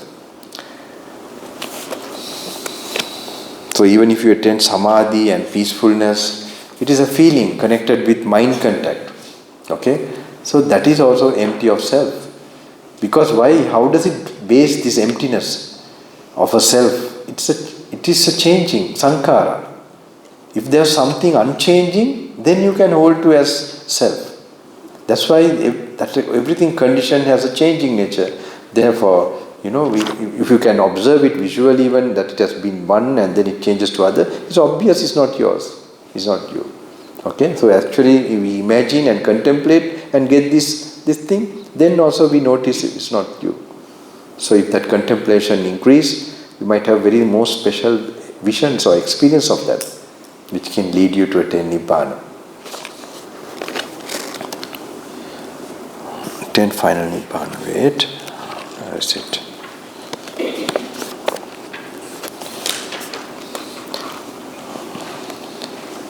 It's the Ananda Bhikkhu Dhamma.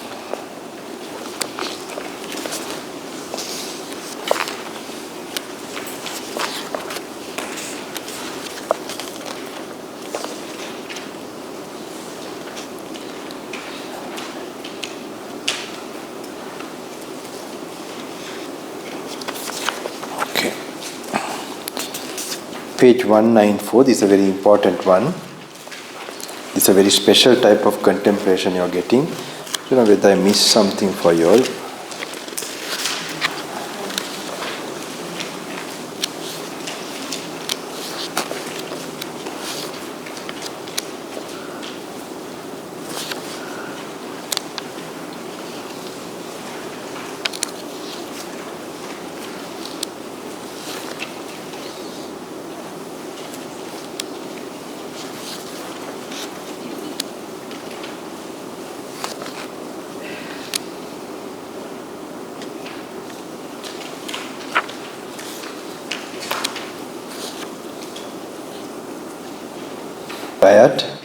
Because consciousness comes to be independent on a dyad. This is very important type of thinking. Okay, for your contemplation, the Buddha is introducing you the type of wise attention. It's a very way the Buddha tells you, it's a very... because consciousness come to be independent on a dyad. And how bhikkhu does consciousness come to be independent on a dyad? Independent on the eye and forms, there arises eye consciousness. The eye is impermanent, changing, becoming otherwise. Forms are impermanent, changing, becoming otherwise. Thus this dyad is moving and tottering, impermanent, changing, becoming otherwise. Eye consciousness is impermanent, changing, becoming otherwise. The cause and condition for the arising of eye consciousness is also impermanent. Okay, now Buddha tells now eye consciousness, already we know that independent on the eye and forms there arises eye consciousness. Okay, then he states the eye consciousness is impermanent in the second paragraph, changing, becoming otherwise. The cause and condition, he is making you to think back. Okay, cause and condition for the arising of eye consciousness, he has already told the cause. So it is not just simple, it is an exercise of just studying the cause and effect and dependence, independence, origination. Okay? So the cause and condition for the arising of eye consciousness is also impermanent, changing, becoming otherwise. When bhikkhu's eye consciousness has arisen independent on a condition that is impermanent, immediately you must picture the eye and forms.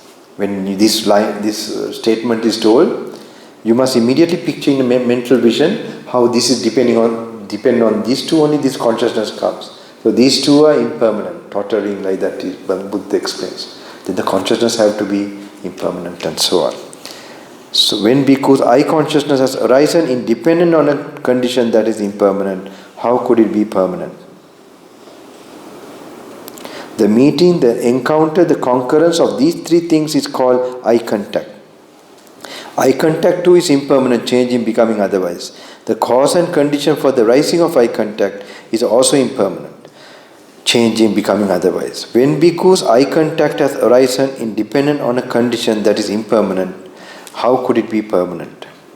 Contacted bhikkhus one feels, contacted one intends, contacted one perceives. Thus these things too are moving and tottering, impermanent, changing, becoming otherwise. In this case, it is telling the other parts of consciousness, that is feeling, reaction and perception, all that. Reaction means mental formations and so on. Thus these things too are moving and tottering, impermanent, changing, becoming otherwise. Independent on the ear and sounds, there arises ear consciousness.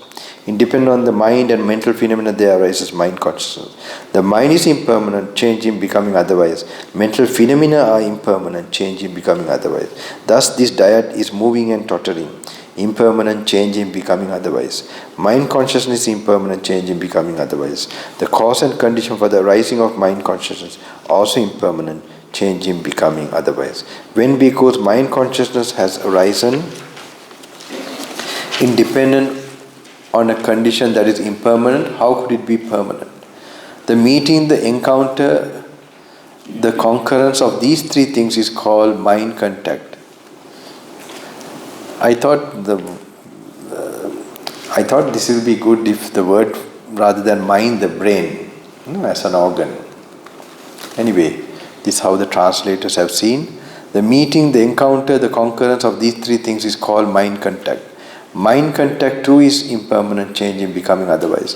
The cause and condition for the arising of mind contact is also impermanent, changing, becoming otherwise. When bhikkhu's mind contact has arisen independent on a condition that is impermanent, how could it be permanent? So this you can apply to your meditation experience. If you had a samadhi experience, you can apply this. Okay? So how impermanent it is. That kind of consciousness you got in whatever samadhi, you feel peaceful with equanimity and so on. Okay, then that is how, depending on this mind and the Dhamma, it is called. The mental objects are called Dhamma. Like ear, the sound waves, it is called Dhamma. These two come together, there is that consciousness, mind consciousness. Okay, then so they are They are impermanent and they are dependent. Contacted bhikkhus one feels, contacted one intends, contacted one perceives. Thus these things too are moving and tottering, impermanent, changing, becoming otherwise.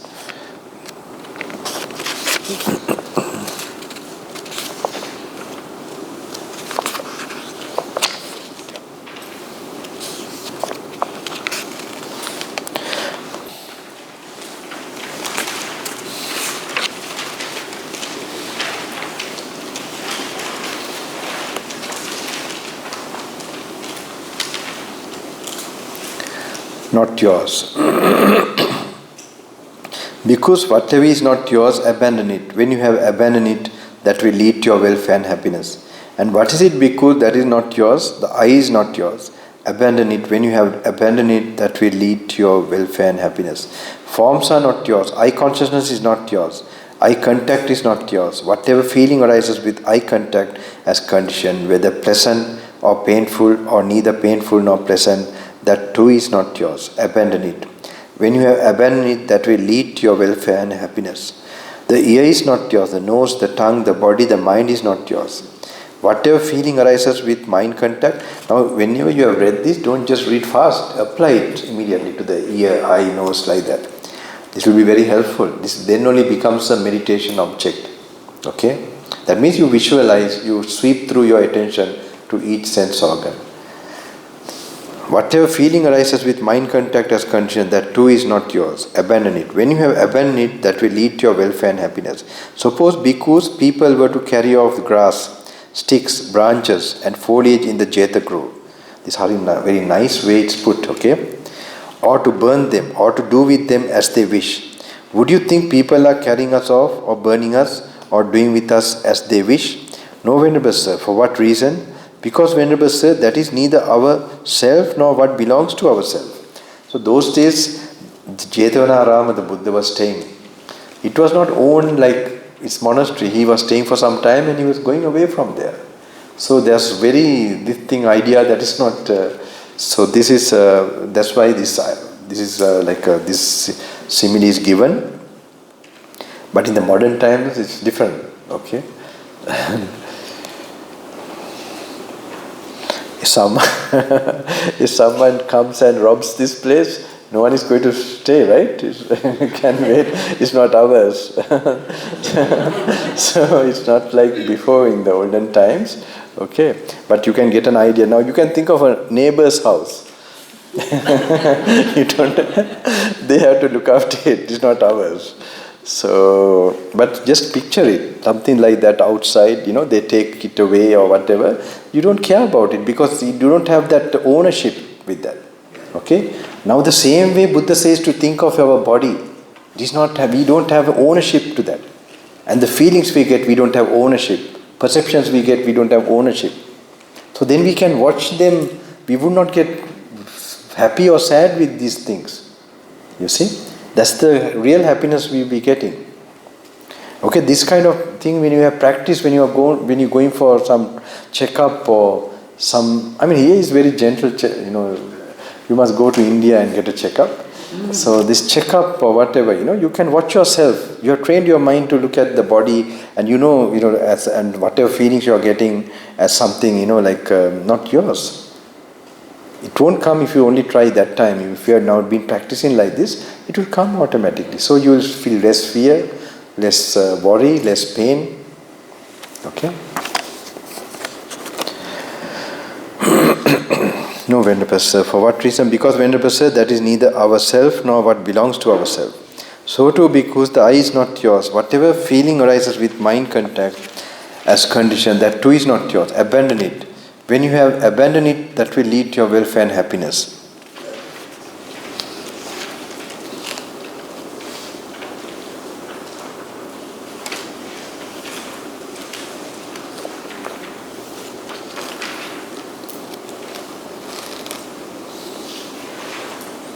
Okay, 208.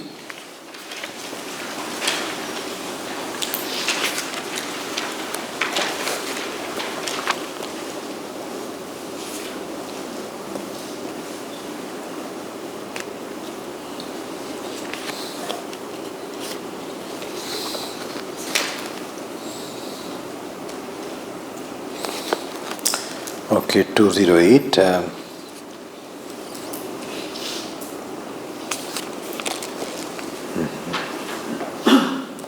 208.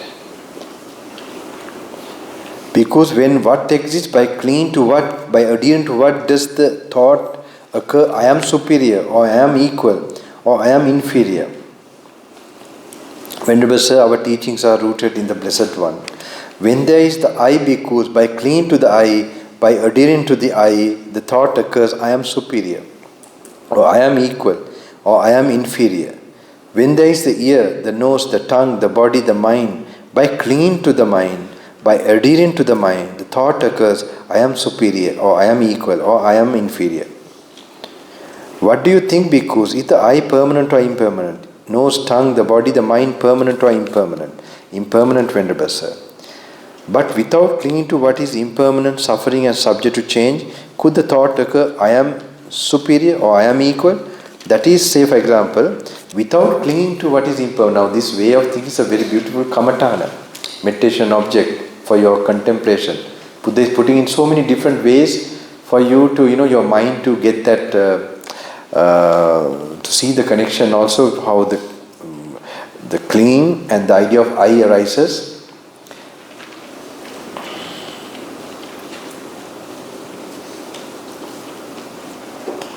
Or I am inferior. No, Venerable Sir. Seeing thus, he understands there is no more for the state of being. We will read the next one also. Because I will teach you the things that fetter and the fetter. Listen to that. And what bhikkhus are the things that fetter, and what is the fetter? The I bhikkhus is the thing that fetters. The desire and lust for it is the fetter there. The ear is a thing that fetters. The nose, the tongue, the body, the mind is a thing that fetters. The desire and lust for it is the fetter. These are called the things. So in other words, the ear alone doesn't get you could say, desire. Okay? The consciousness, when you become conscious, yes, you have feeling and you crave for the feeling. All that happens in consciousness. So the ear itself, now actually all dead people looks very enlightened, isn't it? When they're embalmed and all that. So that's like, because it's like taken away, all this no consciousness, look all very peaceful. So, but they are not, it's because these are called the things that fetter, and this is the fetter. You read the next one also. Because I will teach you the things that can be clung to, and the clinging, listen to that. And what bhikkhus are the things that can be clung to, and what is the clinging? The I bhikkhus is a thing that can be clung to. The desire and lust for it is the clinging there. The ear is a thing that can be clung to. So if you see any being in this world, if you go to any country, if they have an eye, ear, nose, tongue, body, mind, they have desires and so on, and getting angry and so on.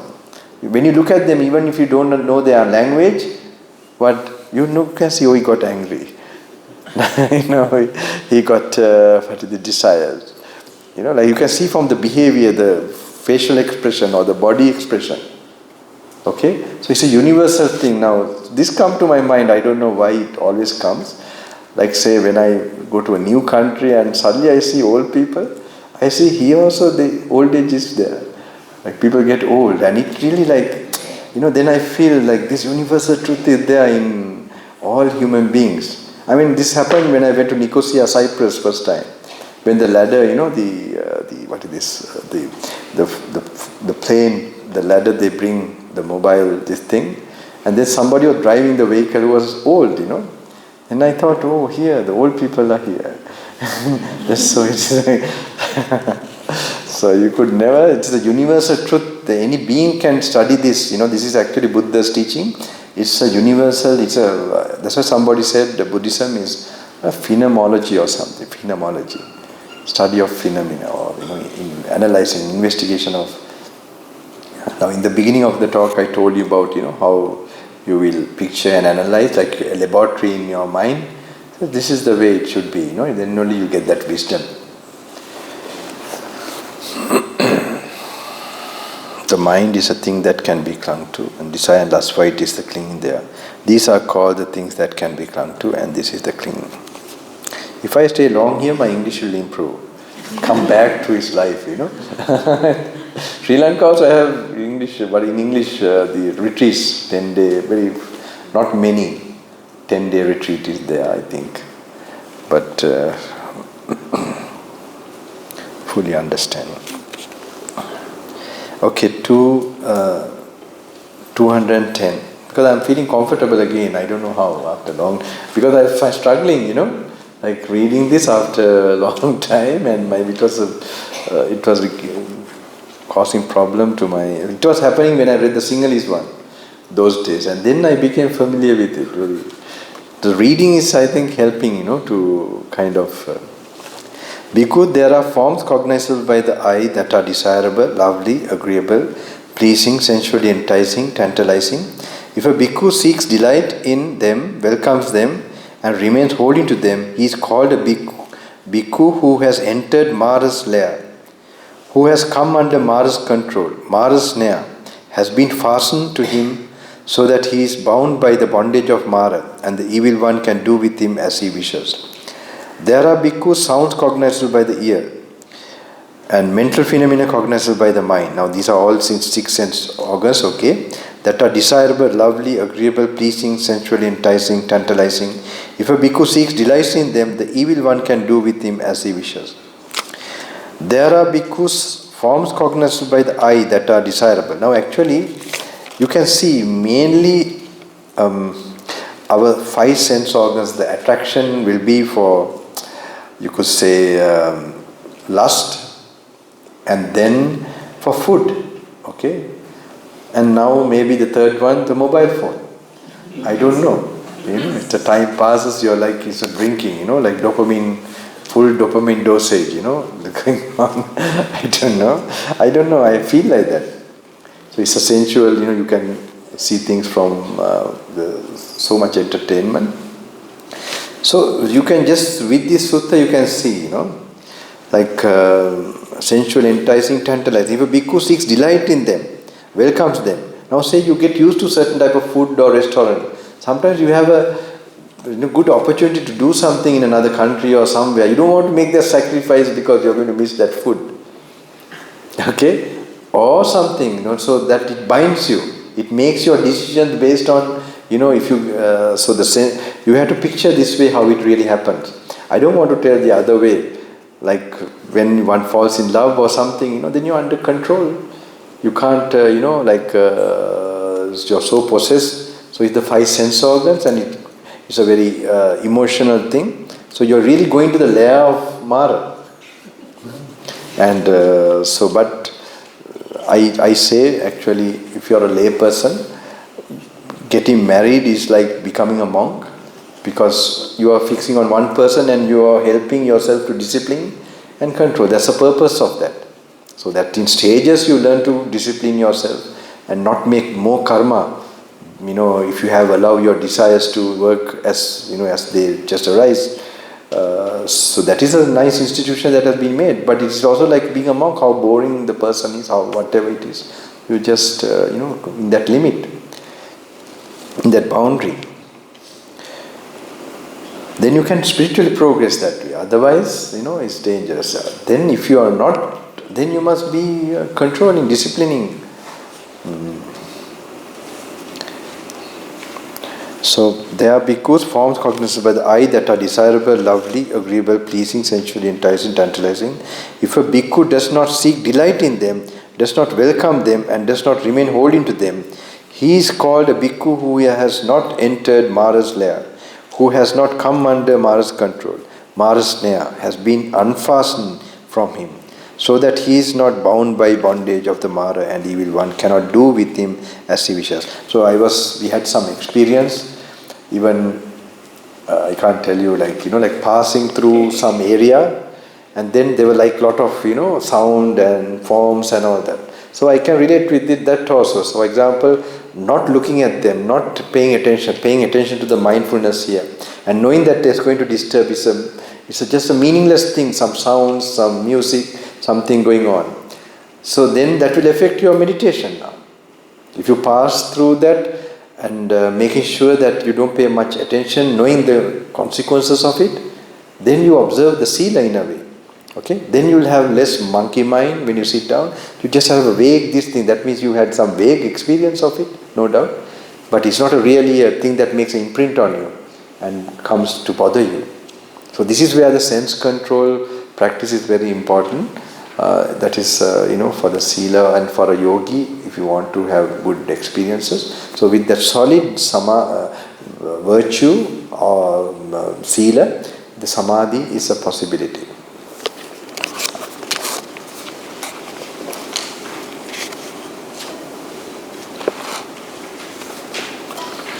Yeah. 215.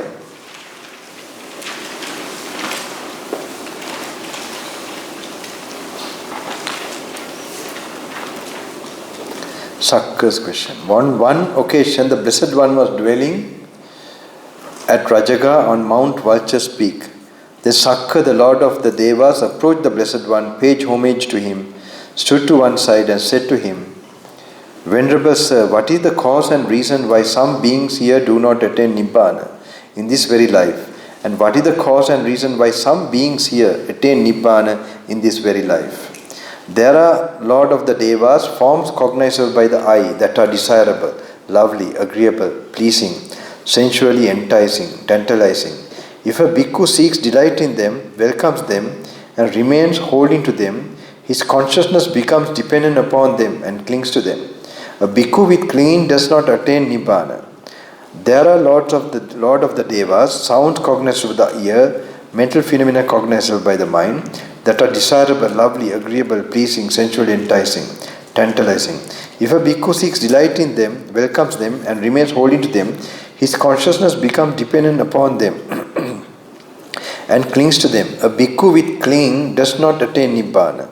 This is the cause, reason, Lord of the Devas, why some beings here do not attain Nibbana in this very life. That means an arahant, okay? This is very important, I will tell you.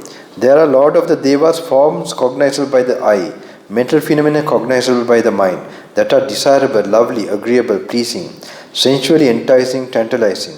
If a bhikkhu does not seek delight in them, does not welcome them, and does not remain holding to them, his consciousness does not become dependent upon them or cling to them. A bhikkhu without clinging attains Nibbana. This is the cause, reason, Lord of the Devas. When this is told,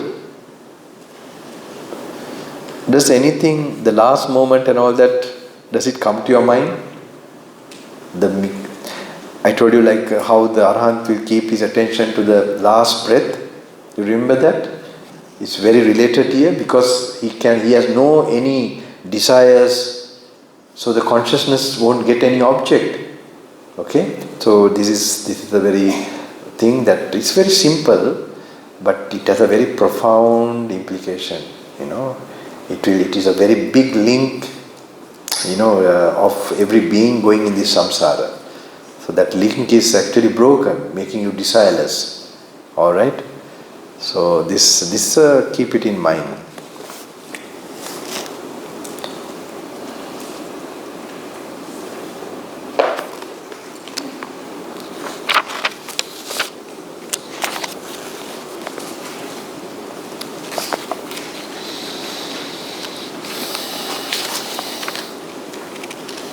Gandhabba 216 Panchasika. Okay. That is supposed to be like an entertainer of Sakka, the king of gods. I think Panchasika is like he has a flute and all that.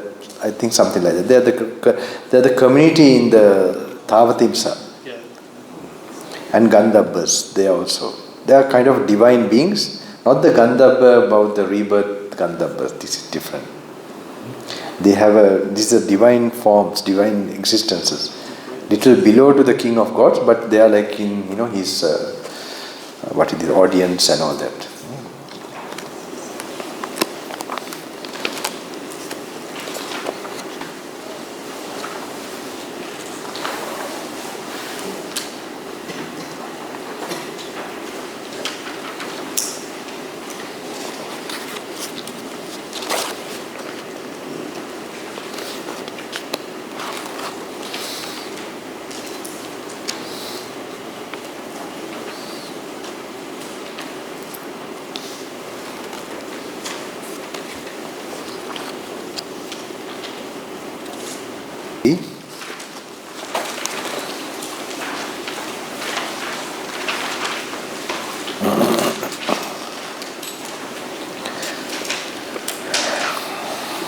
It is similar, same like, but we read it again, no problem.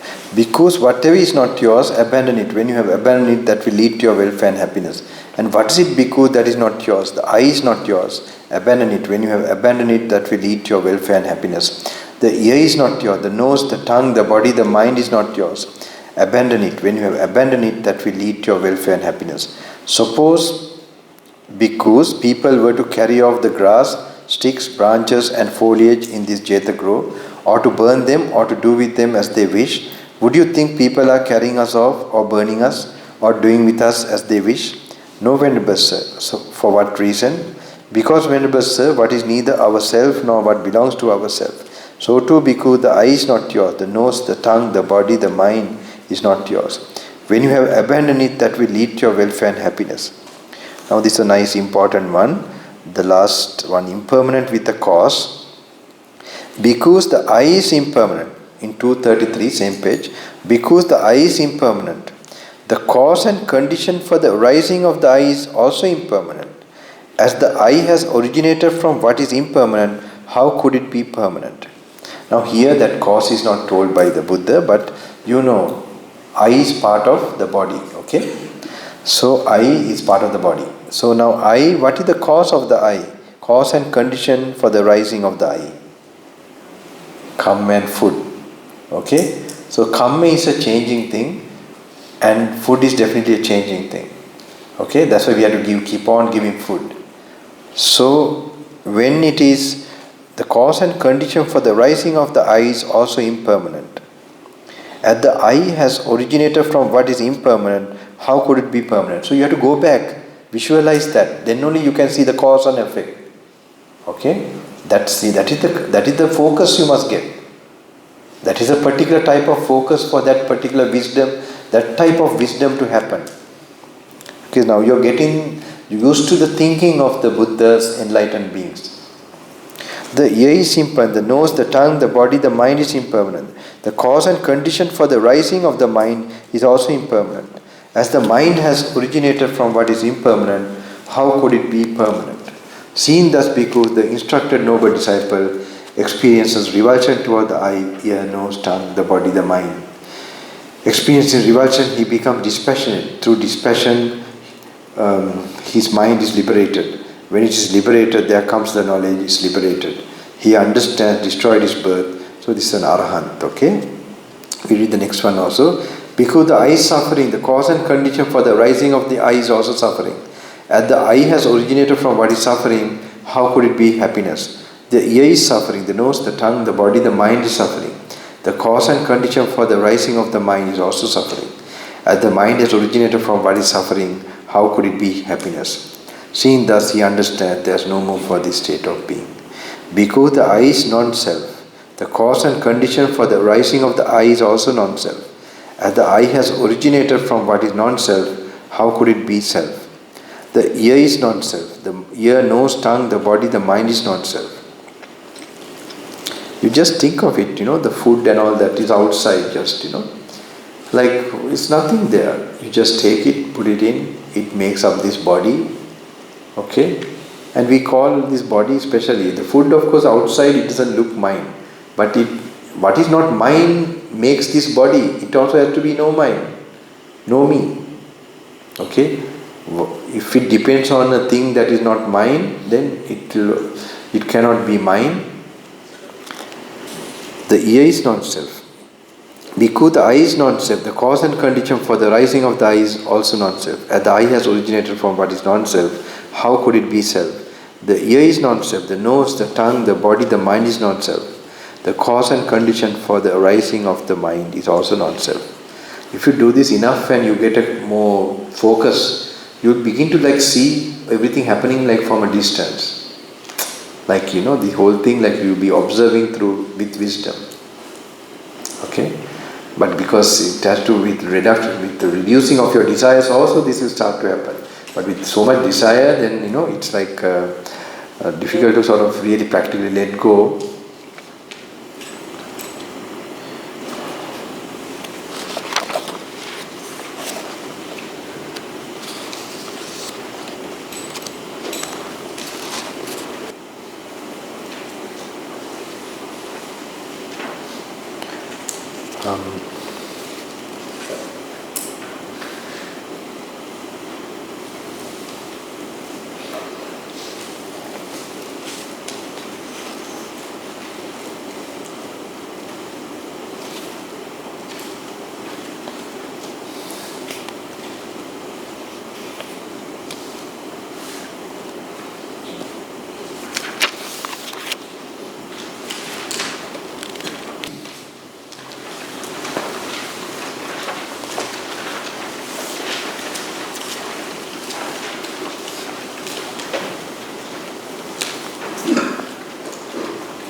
Bhikkhu, the uninstructed worldling, that is the ocean. Bhikkhu, the uninstructed worldling, speaks of the ocean, but that is not the ocean in the noble one's discipline. That is only a great mass of water, a great expanse of water. The I Bhikkhus is the ocean for a person. Its current consists of forms. One who withstands that current consisting of forms is said to have crossed the ocean of the I with its waves, whirlpools, sharks and demons. Crossed over, gone beyond, the Brahmin stands on high ground. The ear Bhikkhus is the ocean for a person. The nose, the tongue, the body, the mind is the ocean for a person. Its current consists of mental phenomena. One who withstands that current consisting of mental phenomena is said to have crossed the ocean of the mind with its waves, whirlpools, sharks and demons. Crossed over, gone beyond, the Brahmin stands on high ground. Brahmin means the highest, the Arahant stands on high ground. This is what the Blessed One said. Having said this, the fortunate one, the teacher further said this: one who has crossed this ocean so hard to cross, with its dangers of sharks, demons, waves, the knowledge master who has lived the holy life, reached the world's end, is called one gone beyond.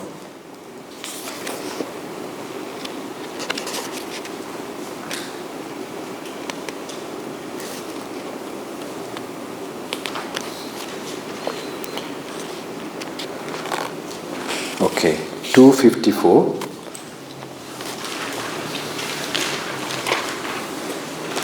This is the important one. You will be reading up till this by tomorrow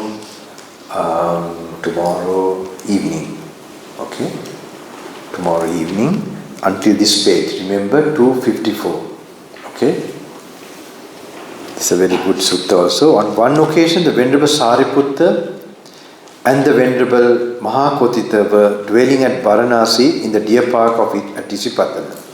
Then in the evening, the Venerable Mahakotita emerged from seclusion and approached the Venerable Sariputta. He exchanged greetings with the Venerable Sariputta, and when they had concluded their greetings and cordial talk, he sat down to one side and said to him, 254, page number 254, now, how is it, friend Sariputta? Is the I the fetter of forms, or forms the fetter of the I? Is the ear the fetter of sounds, or are sounds the fetter of the ear? Is the mind the fetter of mental phenomena, or are mental phenomena the fetter of the mind? Here, very interesting, not the Dhamma is used here, mental phenomena. I have seen in other translations they use Dhamma. Okay. So this is, I think, Bhikkhu Bodhi's translations. Okay. Friend Kotita, the I is not the fetter of forms, nor are forms the fetter of the I, but rather the desire and lust that arise there, independent on both, that is the fetter there. The ear is not the fetter of sounds, nor are sounds the fetter of the ear, but rather the desire and lust that arise there, independent on both, that is the fetter there. The nose, the tongue, the body is not the fetter of mental phenomena, nor mental phenomena the fetter of the mind, but rather the desire and lust that arise, they are independent on both. That is the fetter there. Suppose, friend, a black ox and a white ox were yoked together by a single harness or yoke. Would one be speaking rightly if one were to say, the black ox is the fetter of the white ox is the fetter of the black ox? Ox, no friend. The black ox is not the fetter of the white ox, nor is the white ox the fetter of the black ox, but rather the single harness or yoke by which the two are yoked together. That is the fetter there. So too, friends, the eye is not the fetter of forms, nor are mental phenomena the fetter of the mind, but rather the desire and lust that arise there independent on both. That is the fetter there. If, friends, the eye were the fetter of forms, or if forms were the fetter of the eye, this living of the holy life could not be discerned for the complete destruction of suffering. But since the eye is not the fetter of forms, nor are forms the fetter of the eye, but rather the desire and lust that arise there, independent on both, is the fetter there, the living of the holy life is discerned for the complete destruction of suffering. Now this is very interesting.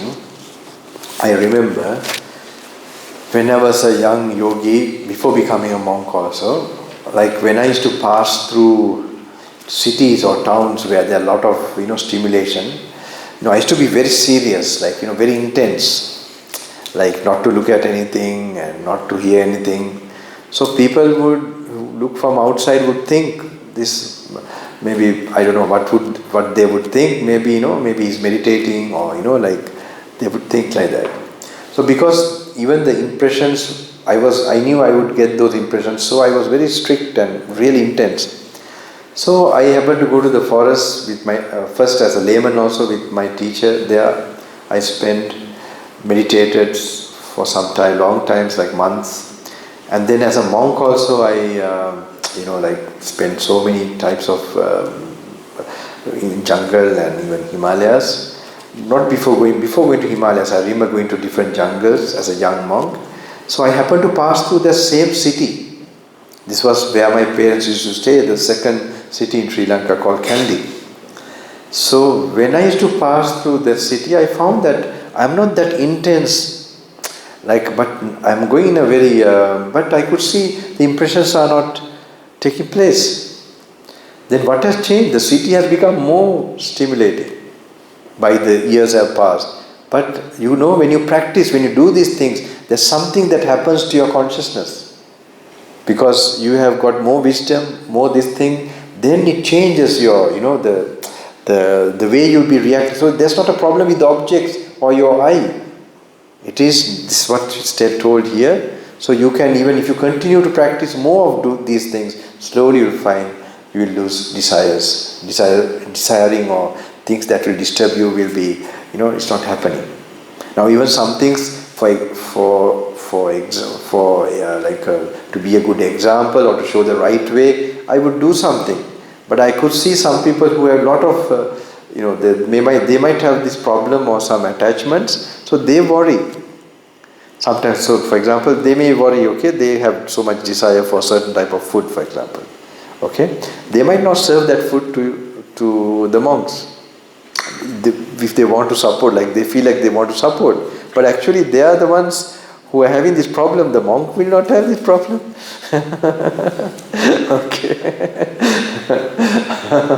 But I'm just telling you, to give you a point that the desiring nature. So even this retreat should decrease. Now I know one gentleman, I don't meet anyone, particularly I can't meet everybody or anything like that, but sometimes some of them who are organizers who have been in the retreat, then they used to take me, like in UK, when they were taking me to another program or something, they told me, Bhante, I know this gentleman has been practicing for long years, different retreats, different programs, and his brother is also a monk, I think. So he told me, Bhante, after the retreat, my thoughts, sensual thoughts, actually they got decreased or controlled, I can't remember, but he really said that, it really worked after this retreat. So I can imagine putting all these things in your mind so much, it will make a certain... Buddha is nothing but Vitaragi, Mahamuni. Vitaragi. I don't know how to say it in English. Vitaragi means full of dispassionate, great master. Dispassionate master. I can only sound more and say that is how. Like go, and then turn left to say very far and go. Something like that. But you should understand, it's a very nice word in Pali, Vitaragi Mahamuni. Mahamuni means great master, sage, and Vitaragi means Vitaragi. Ragi means desire. complete desireless. Ocean of one is ocean of peace. That's what the Buddha.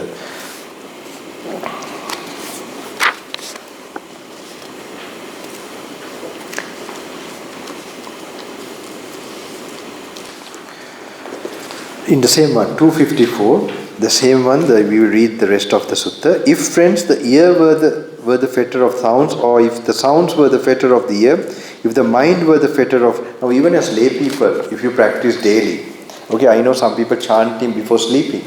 They begin to have a great... That is their sleeping pill. I remember my father used to do this, and he used to tell others to do. And they actually practically experienced this. They would chant, do them chanting. No one thinks that simply adding that will make a big difference. But who have experienced, they know. So they do some chanting, and then they sleep. They find they have a very nice sleep, and they are so fresh. Okay, so these are like... And if you do a daily practice of morning and then disciplining, like some things you're addicted to 3 days, cutting away, like that if you continue, I told you kind of a pleasure, if you learn to incline towards that peacefulness as your pleasure, not some sense stimulation as your pleasure. Okay? So when you happen to do like that, for 1 day, 2 days, if you just try, then you don't want to stop it if you really do it. Because you will find a change in your life, a kind of, a kind of a well-being more than what you experienced before. Then you will continue. So someone has to give that push and this thing. Now even when you have experienced this, you will, it will be part of you, and it will hopefully multiply. If, friends, the ear were the fetter, okay, if the mind were fetter.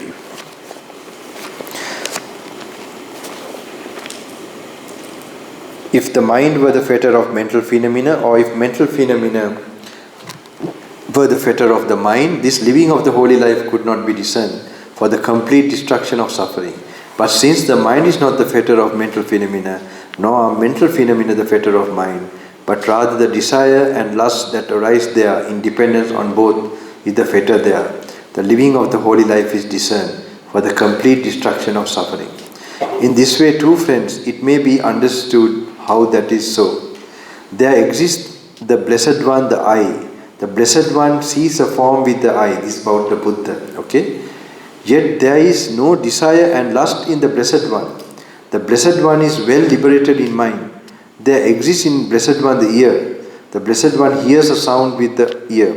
There exists in the Blessed One the nose. The Blessed One smells an odor with the nose. There exists in the Blessed One the tongue. The Blessed One savors a taste with the tongue. There exists in the Blessed One the body. The Blessed One feels a tactile object with the body. There exists in the Blessed One the mind. The Blessed One cognizes a mental phenomena with the mind. Yet there is no desire and lust in the Blessed One. The Blessed One is well liberated in mind. In this way, friend, it can be understood how the I is not the fetter of forms, nor forms the fetter of the I, but rather the desire and lust that arise there independent on both is the fetter there.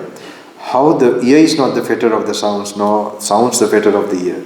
How the mind is not the fetter of the mental phenomena, nor mental phenomena the fetter of the mind, but rather the desire and lust that arise there, independent on both, is the fetter there.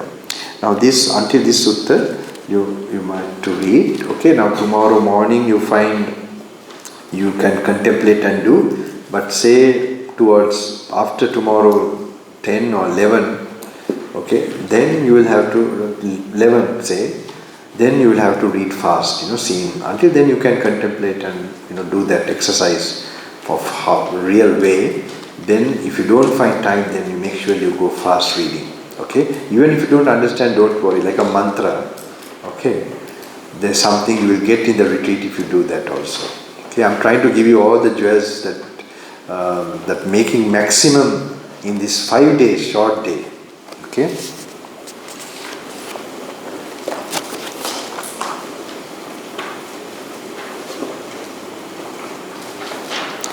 Okay, this one, 256.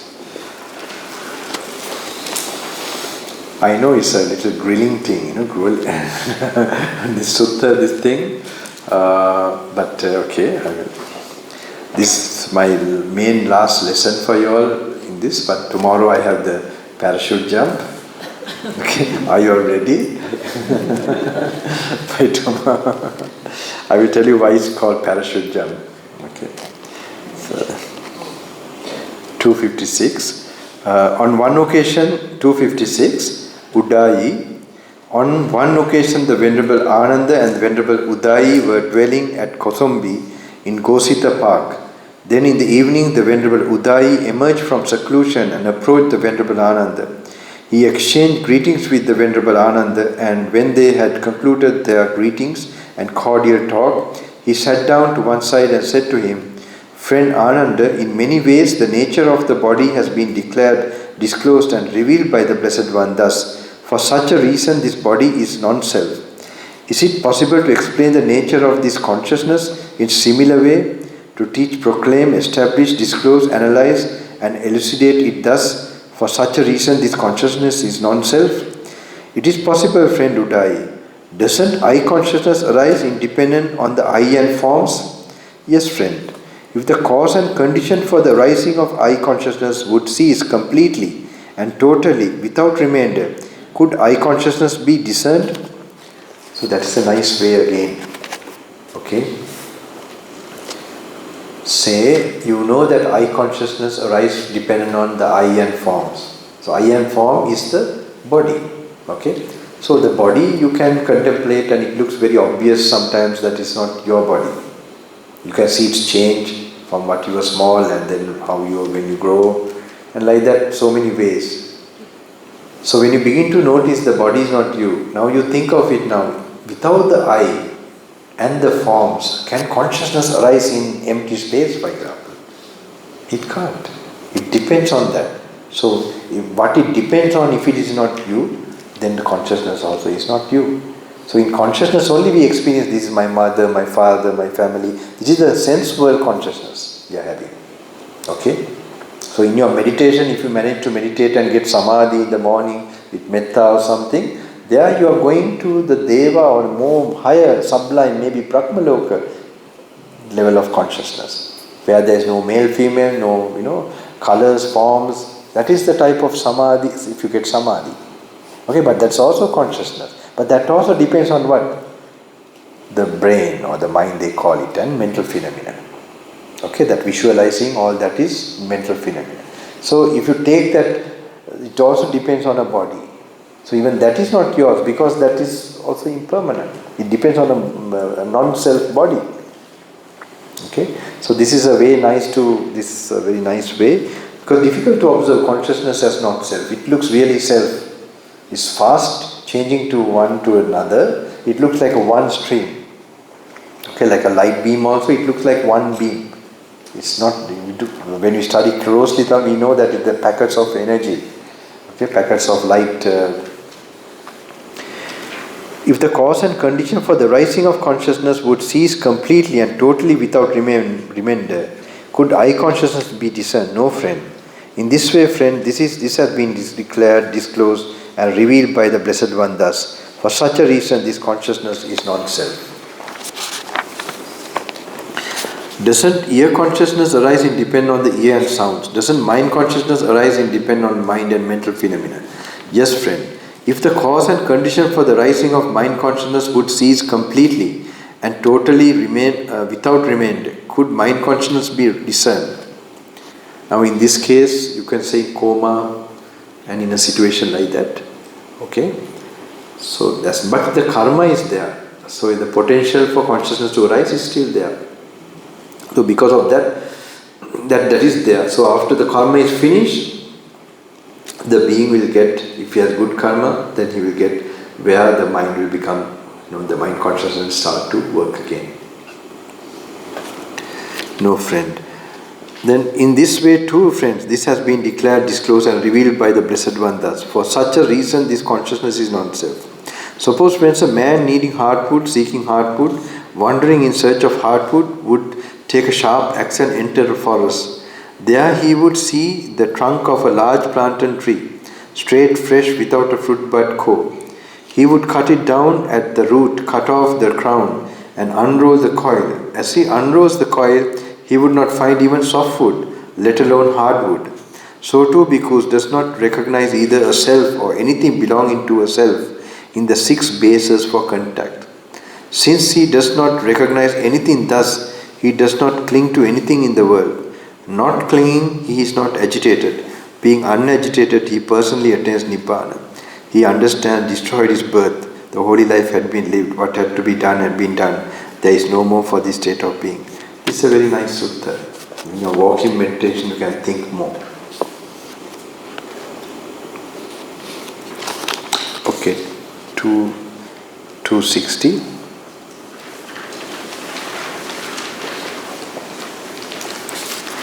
The simile of the hands and feet. Bhikkhus, when there are hands picking up and putting down, are discerned. When there are feet coming and going, are discerned. When there are limbs bending and stretching, are discerned. When there is the belly, hunger and thirst, are discerned.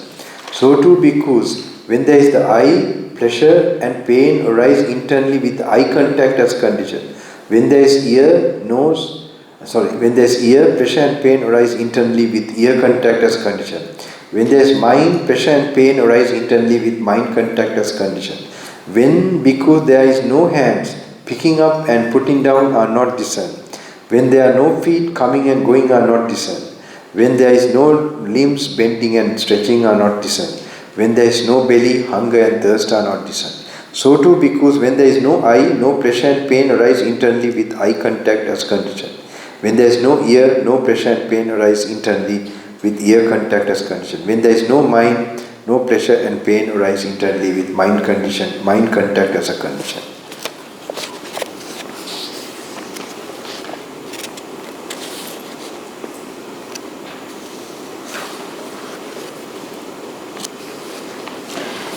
Okay, we can read this one also. 266 page.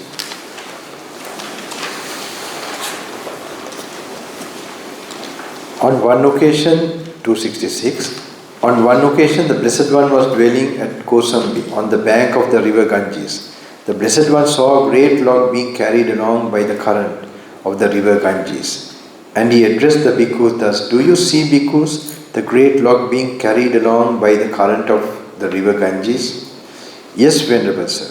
If bhikkhus, that log does not veer towards the near shore, does not veer towards the far shore, does not sink in midstream, does not get cast up on high ground, does not get caught by human beings, does not get caught by non-human beings, does not get caught in a whirlpool, and does not become inwardly rotten, it will slant, slope and incline towards the ocean." For what reason?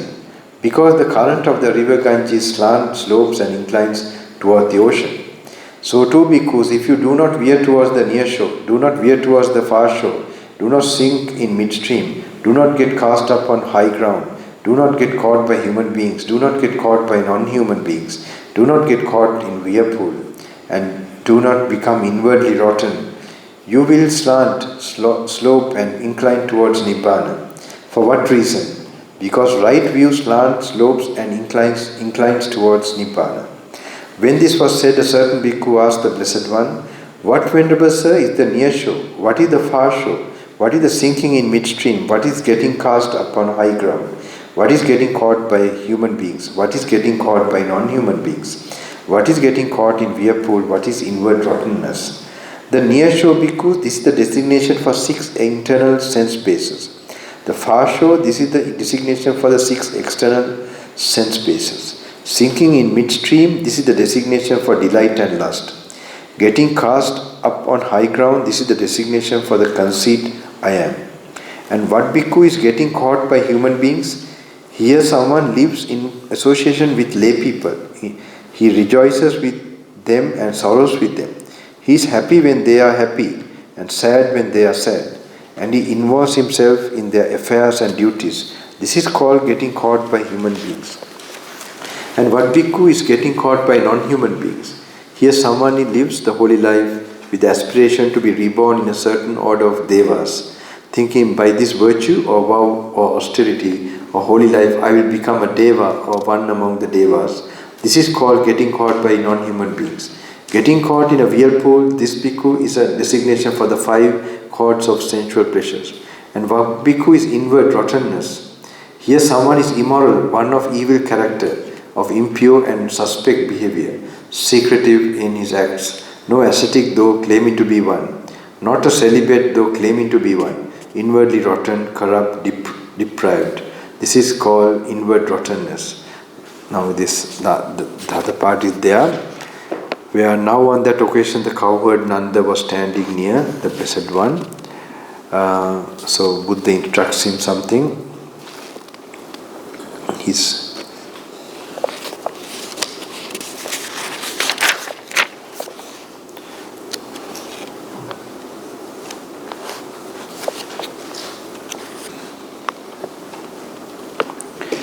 (277).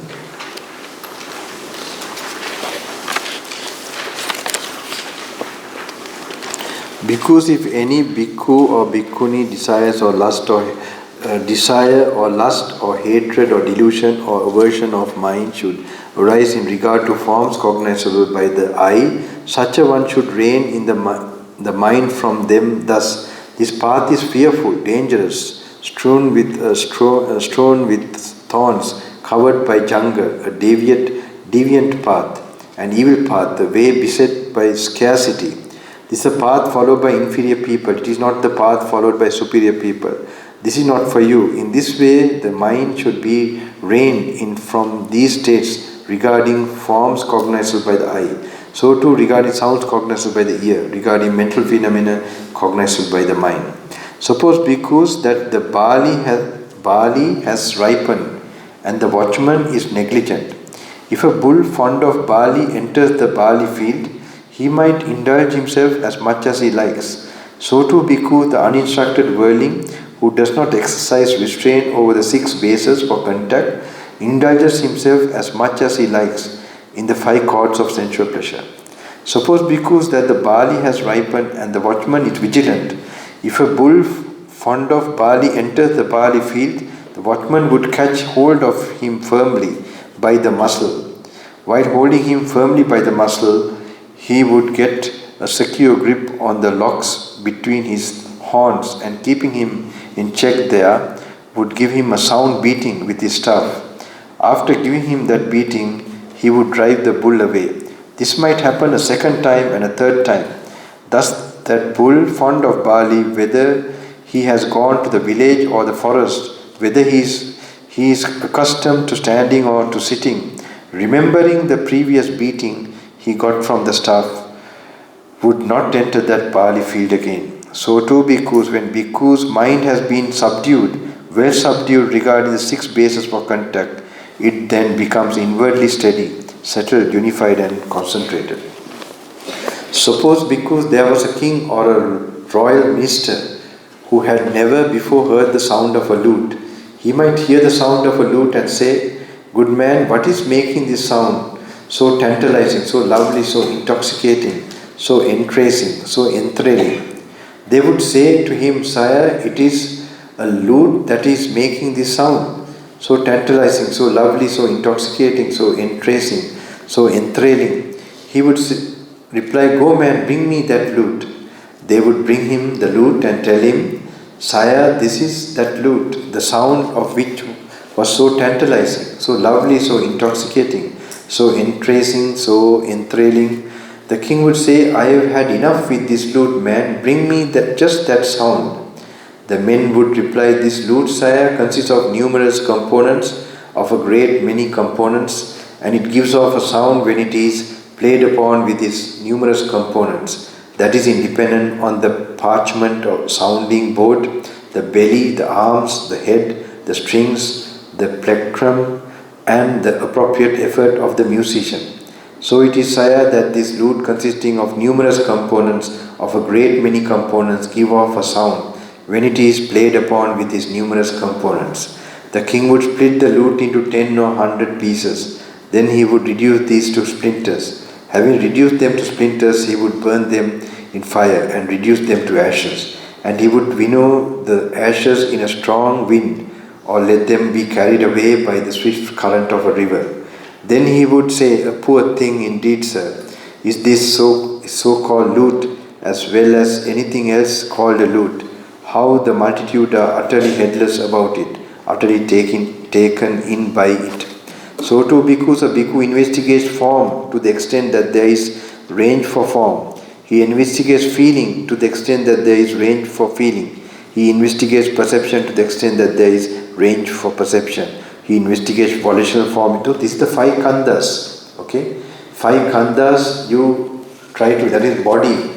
What you can get, what is the maximum things you can get from the body.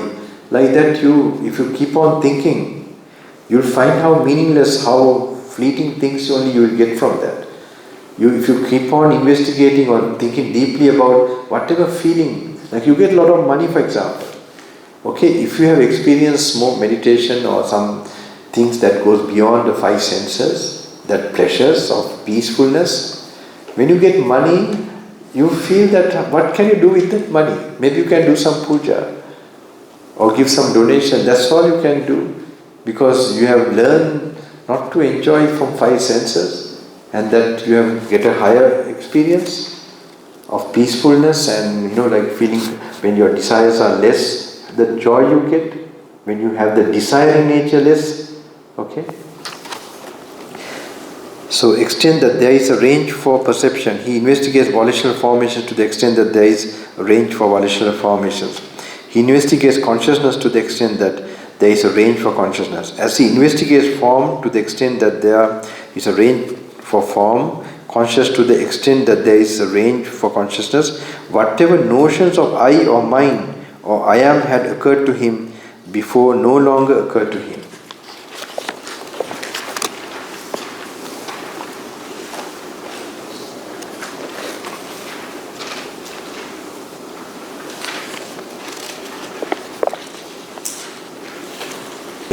Alright, until that you will have to finish by afternoon. It's a very special time. Tomorrow morning when it starts, now it's like you're looking from the 6 sense organs, a different way of contemplation. So based on that what you have done, it has some purpose, my teacher, why he gave like that. But this is 14 days I spent with him. Okay. These are the 2 sections my teacher tells to monks when they come. If you want to attain Sotapanna or Margapal, he says, okay, path and fruit, read the Khandha Salayatana. That's how he don't specify like that. In his talk, he goes on talking and then just he points that. So I always notice only to monks he used to tell. Okay, so I am bringing this to anyone who wants to attain Nibbana, I am bringing it. Okay, so it includes monks and lay people. So here there's no monks. Yesterday one monk did come. So anyway, it is open for that, because this general idea is there that Nibbana cannot be attained today. That's a great sin, I would say. Okay, even not told like that, but you could say the way things are done, how things are happening, even some meditations, that some are like over exaggerating, over excited, but there's no clear path to attain that.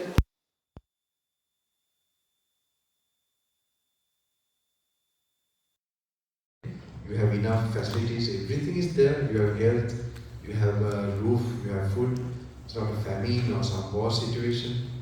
All these are there, and only thing you must make a daily routine and you start to enjoy peacefulness first, purity of mind, and then add this reading, you see, and then while you're working also, how to control your senses and not feel tired while you're doing the work mentally. This tiredness comes when you get angry or when you get desire. So when you learn to do things mechanically without getting desire and these things. So desire and irritation. So that in the morning it starts. You really make the mind empty, so you don't rush to do your work.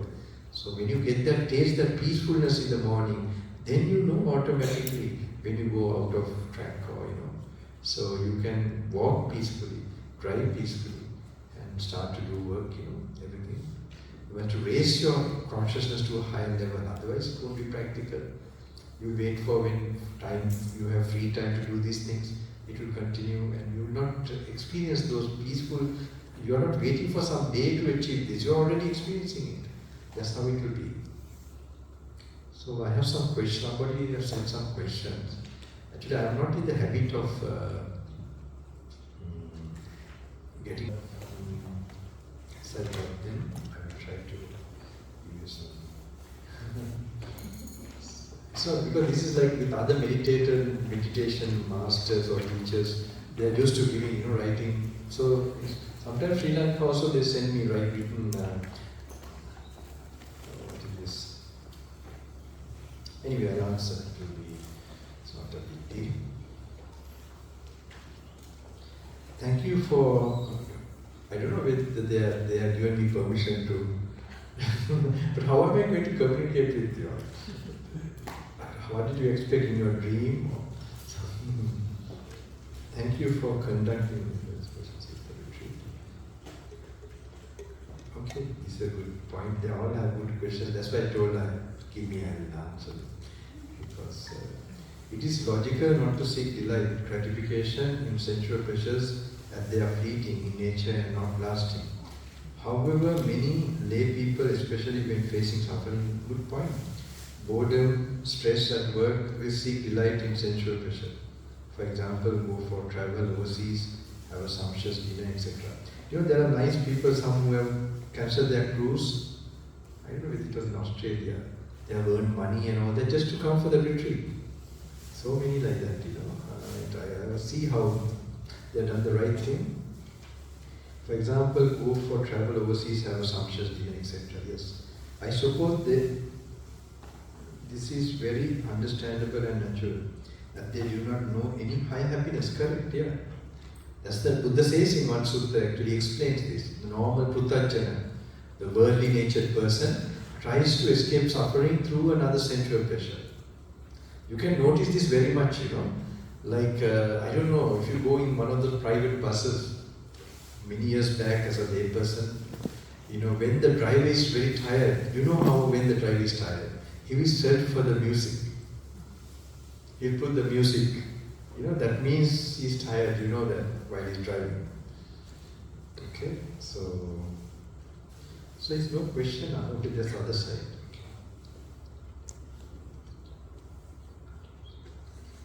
I heard that until one attains the first jhana, one will still continue to seek worldly pleasures. Sometimes when you attain dhyana, you get more worldly pleasures. You get that suddenly it can come up more after coming out of samadhi. But this will happen only when you become a non-returner. Okay? Have you heard of non-returner? To that invisible being here? Non-returner is actually, it's like, because then only the defilements will be permanently to the sensual world, the desire is completely overcome. Otherwise, when you're out of the samadhi, sometimes desiring you can be more sensitive.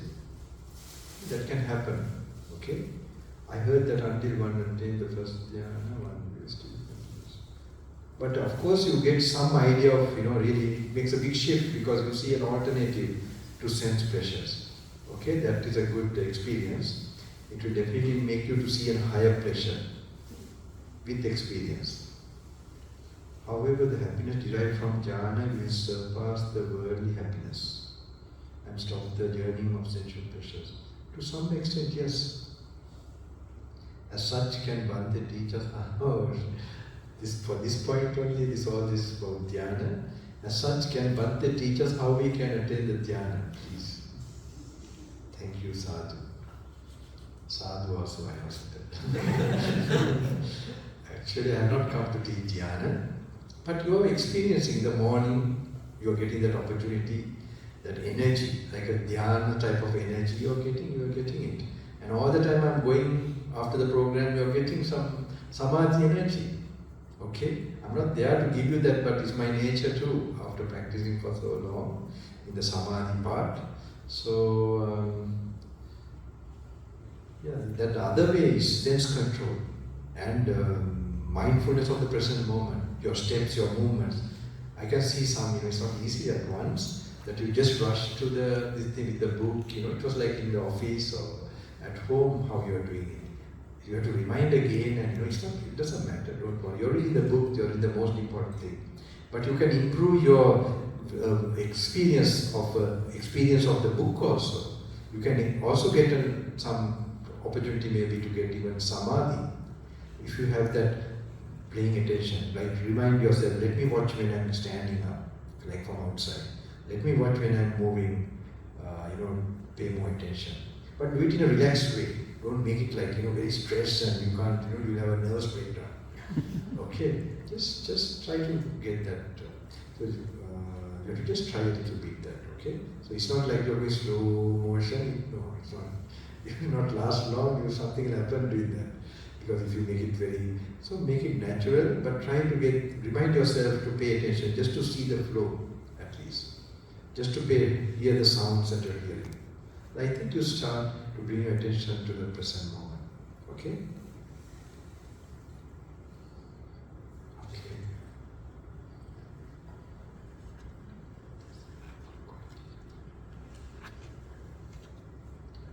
These are like notes I wrote after meeting my teacher in small pieces of paper.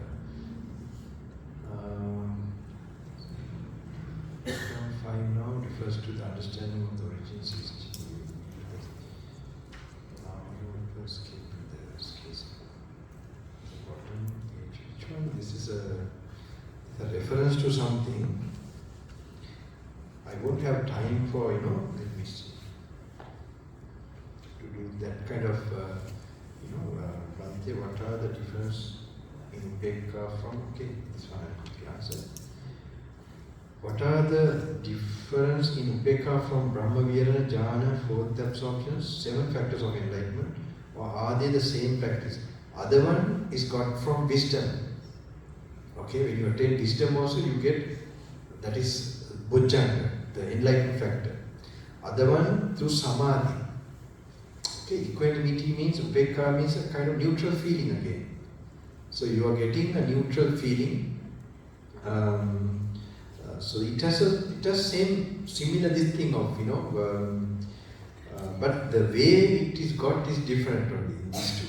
Okay, but through 7 factors of enlightenment, the type of Upekkha is higher in the sense that is through wisdom. So, but the state of equanimity, you are having a neutral feeling, Brahma Vihara Jhana, 4th absorption, 7 factors. Kind of explain the Upekkha Sukha in 3rd absorption. That is the highest equanimity you can get in 4th jhana. These are good to, rather than explaining, maybe this will help you to pass an exam in. But I am here to make you experience. Okay? Isn't it?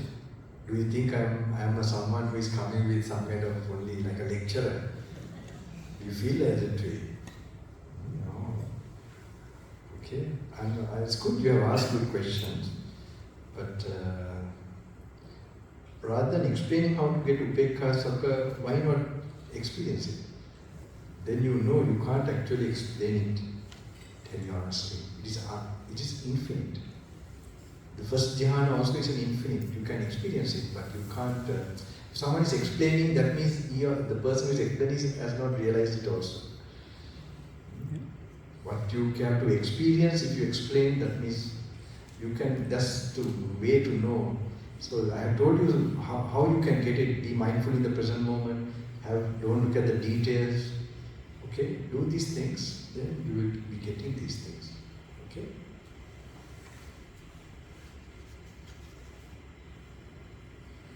Now these references, that will take time, we don't have time, and maybe I will try to address them maybe tomorrow. We'll have more time. I don't have this kind of reading for you tomorrow too much, so then I might address this, okay? But don't write anymore, okay? No, really, I'm not used to this. Okay? Don't put me into that, like your box. Let me be in my box. What you don't need, I have given you this thing, something should work in your brain, let it happen. And you get answers on your own. Be alone, don't try this connection. Of course, it's good. Asking these questions makes your wisdom arise. This is one of the good karma and dangerous thing for me to tell. This questioning about the Dhamma, it makes your, of course not in a way to know knowledge to them, that is the karma also. That will make you have more wisdom in the future. Buddha has told like that. You can do this in the temple, don't trouble me. Venerable Bambalapitiye used the knife. Okay, this I can explain also. Vakkali has used the knife. What is the meaning of using the knife? You can't guess. Vakkali, Venerable Vakkali used the knife. Vakkali has used the knife. What is the meaning of using the knife? Maybe to cut cheese, I don't know. This is to cut the throat. It is actually suicide. Venerable Vakkali used the knife, okay? This is, yeah, he actually, okay. So this is, and now people will ask, of course, suicide is not a good karma. You know, really we know it's one of the worst. You can get stuck forever, like in certain planes. You do it with so many, with fear, anger, disappointment, I don't know, that kind of emotion, alright? So you're not going to go to a good place. But this is done by Arahant, okay? So I tell this phenomena, how they are doing it, we can't comprehend. So you can also do this after you become an Arahant. Don't try to speculate this before that. Okay? You become an Arahant, then use the knife. So Arahant, that is, you need to no anger, no greed, no delusion, no sense of I. When you attain that, you're sure that you have attained Arahant, then you can try this. As use the knife. What is the meaning of using the knife? Okay. Soft reminder to the Venerable to share with us the story of encounter with non-human beings from other lower realms, which Venerable were going to relate on Sunday night. Which Sunday that? Sunday that passed? Okay, the story encounter with non-human beings from other lower realms, which Venerable were going to relate on Sunday night.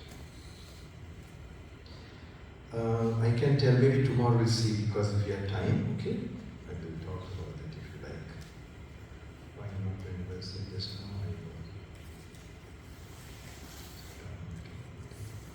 It doesn't do business like that, that's what it means. His livelihood is pure. If I can remember, I don't have time to go to that. The sickness of raw corn and why he will not. That's another one of those questions. If I explain to this, just question whether you get enlightened. You get some knowledge about raw corn okay. And why it is not done. Okay. If I have time, I will look into that and read tomorrow. Alright?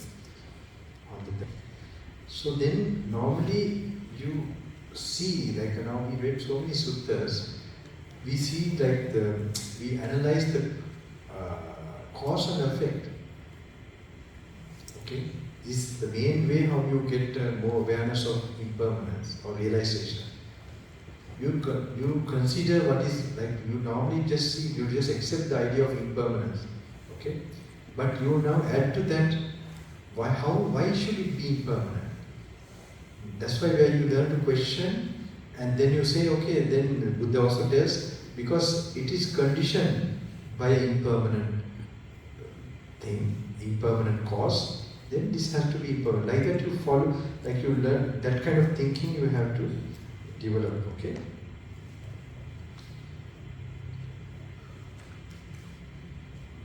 So the body, why is it impermanent? It's because of good actually. I'm only make it light by joking, okay? Don't be upset. Okay. Why is food and wakefulness signal up to be practiced? Yeah, that's a good question. Why is food and wakefulness singled out to be practiced? Okay, even to attain dhyana, you have to develop this. You see, if you get dhyana also, you have to be really controlling food, the tasting of it. Because you draw so much energy out of you. So the energy you need to go in, that will be drained out. Okay, with food. So actually there's one way how to see this. You taste the food, okay, the energy you lose by tasting the food, it is said, some kind of experiment, the energy you get from food for 1 month is lost. Not 1 month, maybe 1 week. Okay? Something like this, what kind of energy I'm talking about is not the physical body, it's called prana, like the mind energy. Okay? The mind energy. Okay? The energy to have willpower and to control and mindfulness. For that, the energy you need, you lose by allowing the indulgence. Okay? That way you can see, then you get an idea. So it's more, the pressures are more, you drain so much more. Okay? And wakefulness also same, like you sleep a lot, which you don't need for the body, and you must make a body that is efficient. That means you can live slowly, it should come naturally, okay? Slowly when the practice increases, you get more restfulness from your state of mind. Then you will need less sleep slowly, gradually, as a natural thing. And food also, you will need less food. Wise food and wakefulness. Can we get and this very important point, you also right to point that it is singled out. These are called also, that's the reason why they are not getting realization. One of the main reasons is like it is compared to an egg, the hen hatching the egg. So this is like you don't give enough warmth, that's why it doesn't crack open. So you don't get that crack open wisdom. Because you don't have, people are so much, you're reading so much here, why you're not getting that vision? Because you're not having the samadhi enough. Okay, that warming up of things, then it will automatically happen. What you have read before, when you read again with that kind of samadhi, or remember, you will have that vision. Okay? Can we get the hymns that are being played during the retreat? Yeah, that you can get, no? Asking, can we get the hymns that are being played during this retreat? Yes, yeah. After the retreat, yeah. Research. This one is personal, so I need to take time if I read now also. Okay? Maybe tomorrow, if I have time, I will. Some people. It's not easy for me, I have to see the person, some of the things, like there will be a line of people now. So please, no need, okay? Do this practice, all your problems, don't think of your problems in the retreat now. Okay? The problems will be looked after, your thoughts, your guilts, all that will come, tomorrow, at least tomorrow. But I hope I hope you have not been only thinking of these things rather than reading the suttas. Okay, please do that. It's like a medicine you are putting. I know sadness you have for many years hidden, they all seem to clear by reading this, going through this. I have seen participants this happening. Don't worry, this is the Master's greatest medicine is coming to you, the Buddha.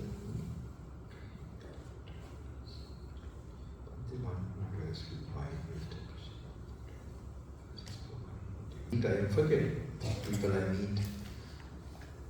So it's not like I make judgments also, I am also like very, so yeah, you can tell me anything, no problem. And whatever way I can give some knowledge or anything, I would definitely help you all while I'm here. And also sometimes some unsolvable problems, I have given some ways, some things to do with the Bodhi tree, and early morning or some things. Maybe tomorrow I will tell you those things, okay? Even if people are having whatever, people come to me with all sorts of things. I mean, if I don't have some solution, it's not nice. Not only the retreat is for the main problem permanently to solve. Okay, everybody can't do this because there's some karma. Now I got to know people who registered, like before I came, that was for February, right?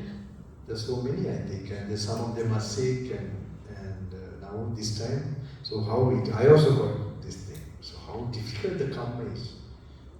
So for all to match like this and then get a chance to do. So I'm happy for you, but continue tomorrow. Okay, there's no resting as such. And anyone wants to ask like this, any question? I don't know. Okay, I said I will meet you personally.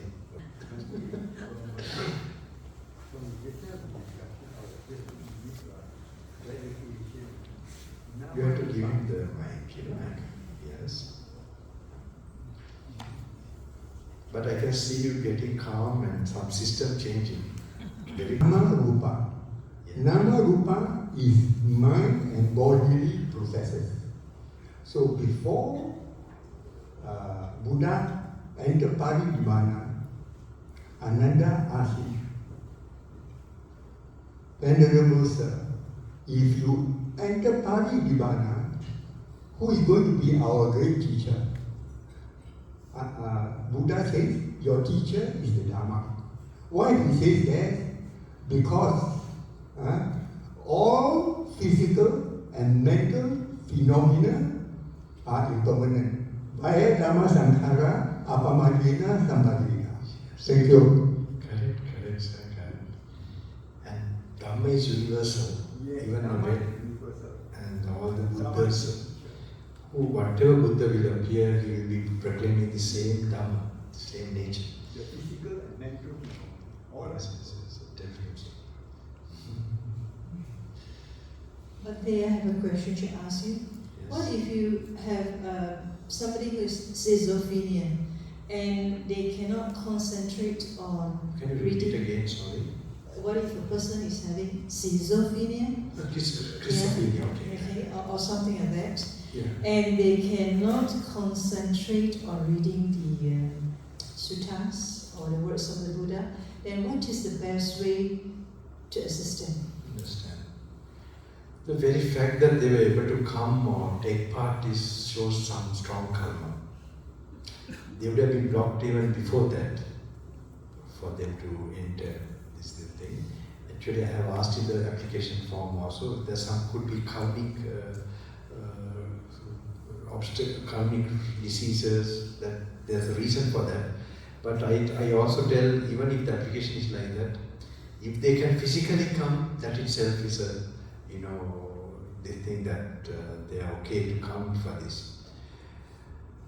For that I have this thing, I can't do some kind of, there are other treatments that can be done. Because schizophrenia, this thing is related also with other planes of existence, that have been working toward, like unnecessarily, they are sort of, it's not wrong, it's real, so we have in the psychological way to give some medicine to calm down and so on, that is chemical way, so that is numbing the organ, okay, so it affects other parts also, but that's not the real this thing. For that only I have something connected with the Bodhi tree, early morning to do certain thing. Beyond that, maybe tomorrow I will explain about that. Okay, so that's why I said if they do have, even in the program or something, that to go to the Bodhi tree and 21 times to recite Kamini Sutta, Metta Sutta, and like that you can also use that. But there's something else early morning for them to do, not only that kind of problem, anything that you cannot understand, that you don't have in modern this thing any solution. I have made a certain, like a puja, like a practice that will give you help in that. I have seen people getting results from that.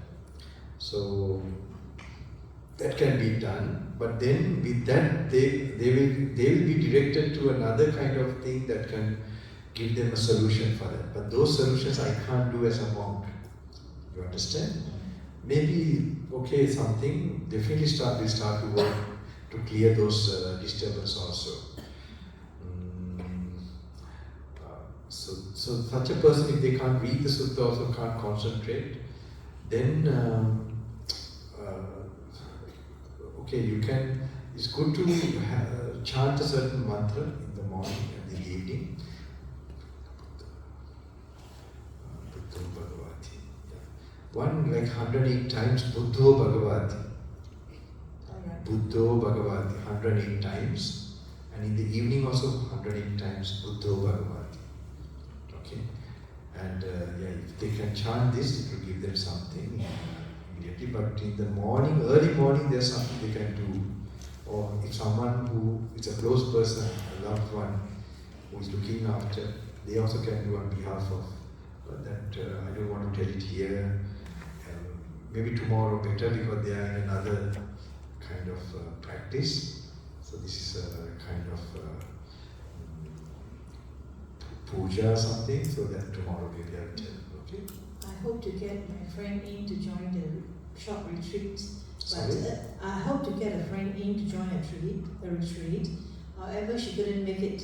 So with more encouragement, she said she may just drop by tomorrow. Okay, okay. So who is the one? Is there anyone having this problem here? Yeah, yeah. No, not me. I mean my friend. No. I mean, who is having this schizophrenia thing? Something like that. Some mental. You mean your friend? You Yeah, mean? yeah. Oh, okay, yeah. So she could come for the retreat. She could really. Yeah, I can understand. I don't think that karma will be too strong. Yeah. But even tomorrow coming also little doubtful. Yeah, around 10 o'clock or something. Okay. That But time. I wish her good luck. Yes. But I will tell some solution tomorrow, okay? Because please remind me in case I don't. Towards the end, tomorrow or day after morning, I don't want to wait in this retreat like thing, that kind of solutions. But tomorrow evening, okay, you can remind. Okay, I hope to encourage you to stay on because she stays quite far away. Just do it as a duty. Don't be attached to anybody. That will, and your strength, if you do like that, you will, or just, then you will be able to help her or anybody. Just do it as a duty, so that make sure your attachments to any company or any things connected around you slowly decreases, and that you're freeing yourself, because some attachments in the past lives only craving is the main cause of this creation of these disturbance also, or peculiar problems. Okay? So, the only way to give the final solution to anybody is to help them to reduce their craving. And then how to do that is by reducing your own craving. And then you'll be more efficient, and you will also, be in a position to do this to others. Okay, thank you. There's a question. Bhante, just about Sambuddha, right? Yes. How about a person who always thinking of ending his or own life? Yeah. Just keep on talking, he or she keep on reminding himself that he wants to die. How? Yes, I told you about this mantra also. Buddha's, Buddho Bhagavati. They must chant like this. That's one. And then there's another one, as I told you, regarding the Bodhi tree, that they can do this. They must, or a loved person must quickly do that. So that, that in an unseen world, in the unseen way, that karma can be something through you could say some kind of activity like that, that it can be, given her some protection and thing to overcome that. Yeah, that can. Another master says that if you have this problem, you chant Buddho Menato, Dhammo Menato, Sangho Menato. Buddha is my refuge, Dhamma is my refuge, and Sangha is my refuge. This will help the person. Yeah, definitely. I told you about the Danda Namaskar in the morning. Correct. This kind of problem, it works. If something, no solution problem is there, to do this Danda Namaskar, you know what it is? Yeah. Full prostration. Full prostration. That is, that the Tibetans, you see them doing? Yes. But there's something you must visualize, contemplate how the Buddha's parami and his lotus feet is in front of you. So I have told this, like if there's something you don't really understand, a problem that is coming to you, okay, or even a blockage in your even spiritual life, or this thing, in the modern times we could help, because so that is another technique, another thing that you go contact refuge to the Buddha in that physical way. So that is one thing. I've seen it works, so for certain people, but people are a little shy, like in Sri Lanka and all that, to do this also, and I had told that, because sometimes in the back of the hall in the morning, especially early morning during the Brahma Muhurta time, that early morning time has that special effect. And there's another thing with the Bodhi tree I might explain tomorrow, okay? I don't want to bring this topic too much here, okay? I will give for all these kind of problems, or you want to, fulfill certain wishes also, who are really, really in a difficult situation, But if they do this retreat for a little bit even, that's a very powerful. No, I'm not telling such a people to come at this stage. It's not possible. Don't try to bring also like that. They can be brought. They should be brought also the program I had. But even sometimes they can, if they manage to come, it's also good. There will be that vibration, something will be good. But the Tibetan, if you chant this mantra as many times as possible, you will have a person Om Mani Padme Hum, Om Mani Padme Hum, Om Mani Padme. At one time, the Xiangxi temple in Baru, Bambalapitiye, you want to chant 1 million times. 1 million times. But the Grandmaster only gathered not enough people because they have to do on rotation basis. I chant 8 hours, he chanted 8 hours, another person chanted 8 hours. Within 24 hours, 1 million times. But they managed to chant 650,000 times. Not reaching 1 million. This is very interesting, I will tell you. I have told in one program, they have put it in a YouTube, this thing, I think, the Sinhalese programs. There are 3 actually. Okay? These are all to cut karma. Did I tell you about the Indian yogi? In India, the yogi that he gives solutions for people. He called from personal information. I told that, right? So he gives solutions to people's problems now. This lot of people who are having problems, they are coming to him. And then he tells, he writes down, I told, and then he has that miraculous power to tell your personal information. And then he gives solutions. Mostly the solutions are like a mantra, okay? And some kind of maybe puja, some things like that, okay? So, I used to tell some in my discourses, mantra also has an aspect of cutting your karma, okay? Higher than mantra is, first it comes before mantra is yantra. Have you heard yantra? Yantra. Yantra is actually it's called like a machine, but this is a machine to cut your karma. Okay? Materialize, normally you have it in form of like a diagram and all that, you know, that you have this thing. So it is the ancient rishis. They try to, energize a certain this thing to block the effect that my teacher calls this manipulating with your karma. He tells this kind of thing is manipulating with your karma. He should tell. Of course, people do these things like the rishis, the seers also to relieve, like something you have to go through for months, it will be reduced for a shorter period. Okay. So this is like something they create externally, energize it, so that it will take the negative energy away and then makes it go very fast. But I see these things come based on your defilements. So you have a lesson to learn from this. So without learning a lesson, it's like tricking this thing. Then you are not purified or you are not learned the lesson. Okay, then it will come up in another form. All right. So this, I can see how my teacher tells that it's meddling with the karma. Okay? So that is yantra. Then there's the other one called mantra, which is more effective. You chant yourself. Okay? Yantra, mantra, tantra is more powerful. Okay? Tantra is more energy. So energy means intention. So like Buddha's qualities, if you get a tear, that means you have created energy within you, and it is a very large, good karma that you release. Bambalapitiye is called the joy of thinking of Buddha's qualities. Okay, so that is that kind of energy. This thing or compassion, also you feel like very from your heart. Then it comes to samadhi actually. Even so, samadhi is a very it can come to samadhi. Okay, yantra, mantra, tantra. And the last one which you cut, what is the karma fully is what? Yantra, mantra, tantra, sutra.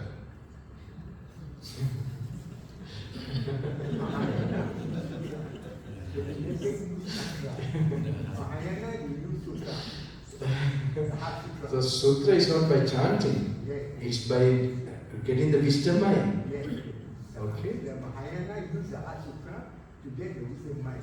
But the Tibetan use the tantra, the internal energy. Yes. Because I went to Tibet, they use tantra for the internal energy to espouse, overcome the karma. But the Mahayana, I also attended, they use what we call the sutra, the Heart Sutra. The Heart Sutra is what we call the wisdom chanting. Yes. For the wisdom to arise and for helping the person, what we call obstacles, overcome the obstacles or the karmic. Because karma is cause, condition, and effect. If you cut out the condition, you don't cut out the cause, the condition cannot help if the effect to take place. So you must cut from the root cause. The cause of suffering is the cause of suffering from the root cause. So we have to cut the root cause, then the condition would help the effect to take place. Yes, this is I gather from Mahayana as well as Vajrayana. Vajrayana use the internal energy. Mahayana use the sutra, the wisdom energy. The word sutra is there. Yes, okay. Sutra. Yeah, I know. Because there's only one sutra in the Bhagavad teaching. I'm talking about this sutta of the Buddhas. So these are like many suttas, but they are not just chanted now. Even chanting is done in Sri Lanka and everywhere. They have seen the power of chanting, okay, in the Pali language, but that's not the effect of the sutta in full. The effect of the sutta in full will be attaining sotapanna, attaining insight, wisdom. So that is the one that will actually, like Angulimala, it was one of the discourses that is also in the suttas, the discourse told to say Angulimala. So that sutta, if you also contemplate and get wisdom, then finally that's the one that will really, in the supreme way, clear your karma and finally stop your karma that you don't get reborn. So I just want to tell the efficiency of, like just to tell, it rhymes nicely also, like yantra, mantra, tantra, sutra. And sutra has a Sinhalese Sri Lanka meaning also. When we are very young, like when we make our parents, like make us sound in a sweet sound way and try to get something from the parents, okay, some sweets or some toy or something, they used to tell, don't tell your sutra. Sutra is like a crafty thing, like a crafty nature. So this is actually highest wisdom. What you're reading now, so many discourses. It's not just one discourse. And it's about so many ways of getting wisdom and final wisdom. Just remember this is, someone told, even to get the book into your hand, maybe so one lay person, I think it's true also in a way, that how much parami, some good karma you'd have got to get that. It's the word of a Buddha himself. And in Pali language, which is, if you go back scholarly wise, it shows that it goes back to that period, Magadhi Bhasa. But I have not known, I have met scholars who have told me also about that, scholar monks when I was young those days in Island Hermitage. But I know by my own meditation that this is a Buddha's actual, that's the most solid, clear way. And you also can know if you practice. Anybody else? That's one. We might. It's regarding the first day when Bhante talked about the 32 parts. Bhante was saying head hair, body hair, nail, skin, fresh sinew and all that is related to the earth. Yeah. Then suddenly my mind was imagining there's earth, there's water and all that. Then I was in the middle. Okay. I'm in the middle. Then when you were saying that, I trying to distribute all the parts to, this goes to the earth. Correct. Then regarding the blood, pus and all that, I distribute it to the Liquid. Okay. Suddenly, I feel that my image become, I'm empty. That is what you are actually. Very good, yes. Then I start tearing. Then after that, I told myself, oh, I must come back to my senses. Then I continue with what Bhante were going through all this one. Then after later, I relate it again. Then I start hearing. Then I'm not sure whether do I need to continue with this. This is like reflection, isn't it? Yeah.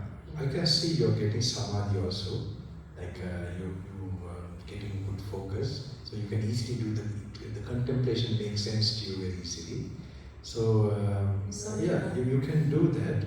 That is okay. That's good. Keep it. Make it sure that you can do it again and again. That emptiness is you are becoming empty of yourself, okay, of the body. That's what the effect you're getting. That is right. The picture is all. Yeah, that's also empty. Take it as that also empty. Okay, that's a kind of awareness thing. But taking part, then that it's emptiness. Okay, that's okay. But there's also a perception. Take it like that. Okay. Now, do you have that perception now? While you're talking to me? Yeah, I still imagine the. No, that's only a memory, isn't it? Yeah. Not the memory. So, I'm not sure. So it's you all experiences you must see that even the Dhamma, some clarity or whatever, it's also conditioned because you looked in a certain way or contemplated in a certain way, you got that experience. So it's right, but you can also try other suttas, what you're now reading, continue to read like that. So you get other ways of thinking and contemplating, and it will be working, don't worry, yeah. You'll be okay.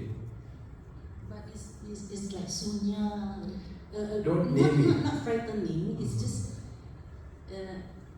like there's nothing. Then you got don't know whether to continue or not. Start my eyes all feel watery, become watery, and I just quickly come back and continue with what Bhante is going to say next. Yeah, it's good. Not to be in that, but it's Sorry, okay. my mind runs when you were teaching this. You can read also, apply it by yourself when you're reading, and just try it out in walking meditation too. It's in the right direction, it's okay. But don't cling to anything. Remember always, non-clinging is the best meditation for your progress. Not to think of an experience, see what it is. It's all are empty. All experiences are meaningless. Even a Dhamma experience also. But at least it helps you to know it's meaningless. That's you have to have some kind of thinking. Thank you, Bhante.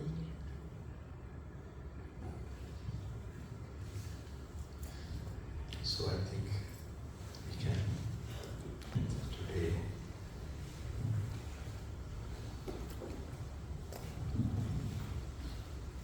Some of these I will try tomorrow, maybe okay to answer. Because you got.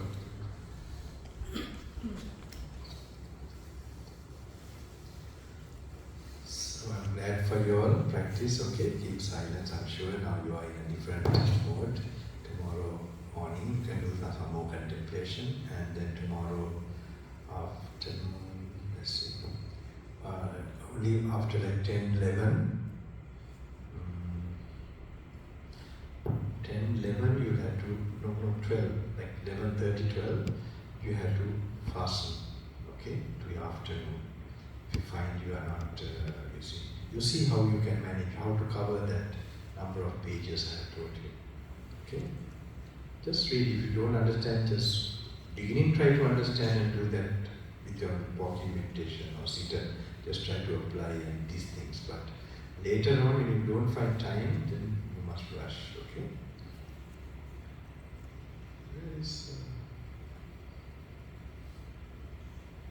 You're seated behind? Okay. What happened? Got frightened on me? I'm joking. It's okay, you're being earnest, so I was just wondering. So I wish you good luck, okay? All this good karma that you have accumulated by practicing. Buddha says even a single day of discipline and practice, sila and meditation is better than 1,000 years of not doing it. whatever you might be doing in office or working place, I can see you are seeing the importance of this. I mean, it is just the same thing. That's why if someone dies in the end, like doing only just normally what the world is doing, they begin to be disillusioned. Like they feel they have done everything, and also they feel like they have done nothing. This finally, one begins to feel like that.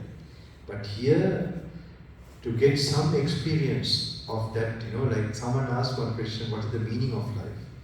I remember this monk answering, the meaning of life is that there's no meaning. I think it's a good thing. For a moment, even if you do get that, it's like, it's not to be taken seriously. It gives you so much peace and lightness. And with that experience, if you can spend the life doing all other things, it's so wonderful. You have to do something, you have to work, you have to study, and you have to, whatever things in stages. But if you get that glimpse of the truth, so this is the possibility. If you spend a day even, and now you have spent several days, and you are really, working towards that, more possibilities are given. So that is going to be your true welfare. As someone once our elderly gentleman asked us, what to think when you are dying, maybe this retreat. You don't have to think or recall what is done here, you can practice. Okay, tomorrow parachute jump emphasizes that. Okay, the purpose of this retreat, my teacher, the last suttas that he gave me, I will be telling you tomorrow evening. So all this good karma, think of your parents, relations, and there's no being who has not been your relation. From the lowest worlds to the highest worlds, may they get this good karma. And the 4 protective devas and the 32 crores of great beings or devalokas, devas, deva realms and beings, may they get a share of this good karma. And the deva kings and brahma kings, and seen and unseen beings who are protecting these noble teachings, may they also get a share of this. And all the organizers, they are also like devas, with not easy. So I don't know, I'm not involved or anything, but I can imagine, and they're doing great karma, and they definitely will get a lot of protection from the highest, because this is a big karmic operating activity. Unless you have some, otherwise so many things can come and just destroy it. Okay? But because of Buddha's infinite certain parami that is working the sasana, and also there are noble beings who are protecting these. So may all of them get a share of this good karma. And also to venerate all the noble masters that practiced and gave inspiration up to now. May their lotus feet, you venerate them. And the Sambuddha's noble feet, the golden feet, the conch shell and the disc, the great mark of a great being, that who brought this particular truth to human beings, living beings, and gave this greatest assurance out of our suffering, to highest peace. May you venerate that great master time to time, and his words are in front of you. Make use of it so that you can make the highest well-being in your life. Even a small glimpse of that. Your Dhamma pasati sumam pasati. Who sees the Dhamma sees me. If that happens to you, you're in that direction. It might happen today or tomorrow or in another day, but your life is not wasted. So may you get all the strength, not only you, all who are in this country. Penang is a wonderful place with wonderful people, and all other countries, the human beings, get inspiration and strength to come out of this suffering, go on this path with full inspiration. And the Sambuddha's this compassionate mission may be accomplished, so that many beings as possible get a chance to come out of all suffering to highest peace and power. So Bhattetva, Bhattetva, Nivansa, Samsara Perapin Bhattetva, Devata Mazra Dipano, Sivadahiri Sati, Arvani Bhattetva, Sukhinite Karaka, Bhavan Panchata.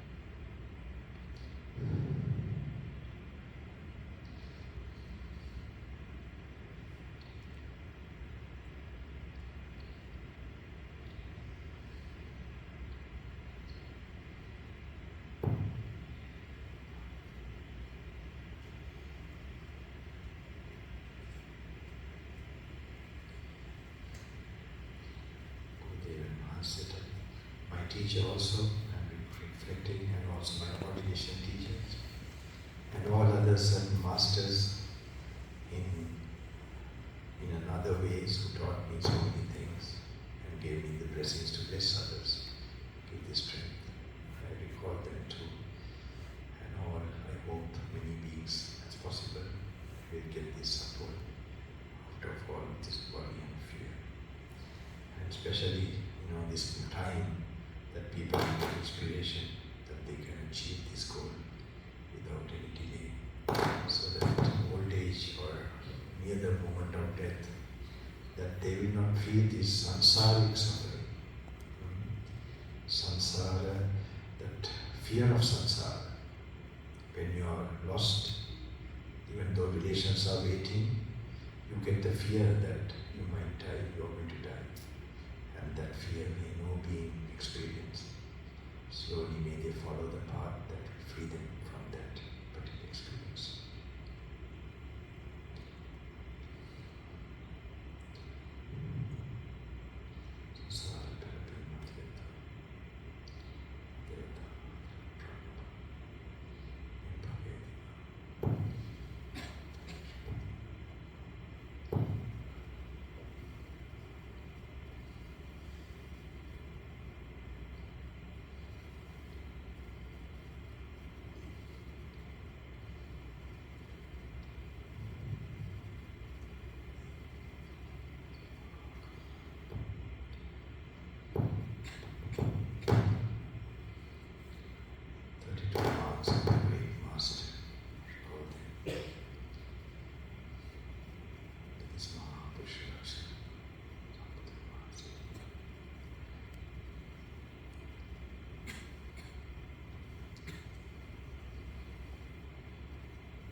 A strong background from your ancestors, and that is all supporting you. Hope, make use of it, this birth you have got, especially the faith element. That is the most necessary component for these all practices.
Today is a special day.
blessings are there anyway.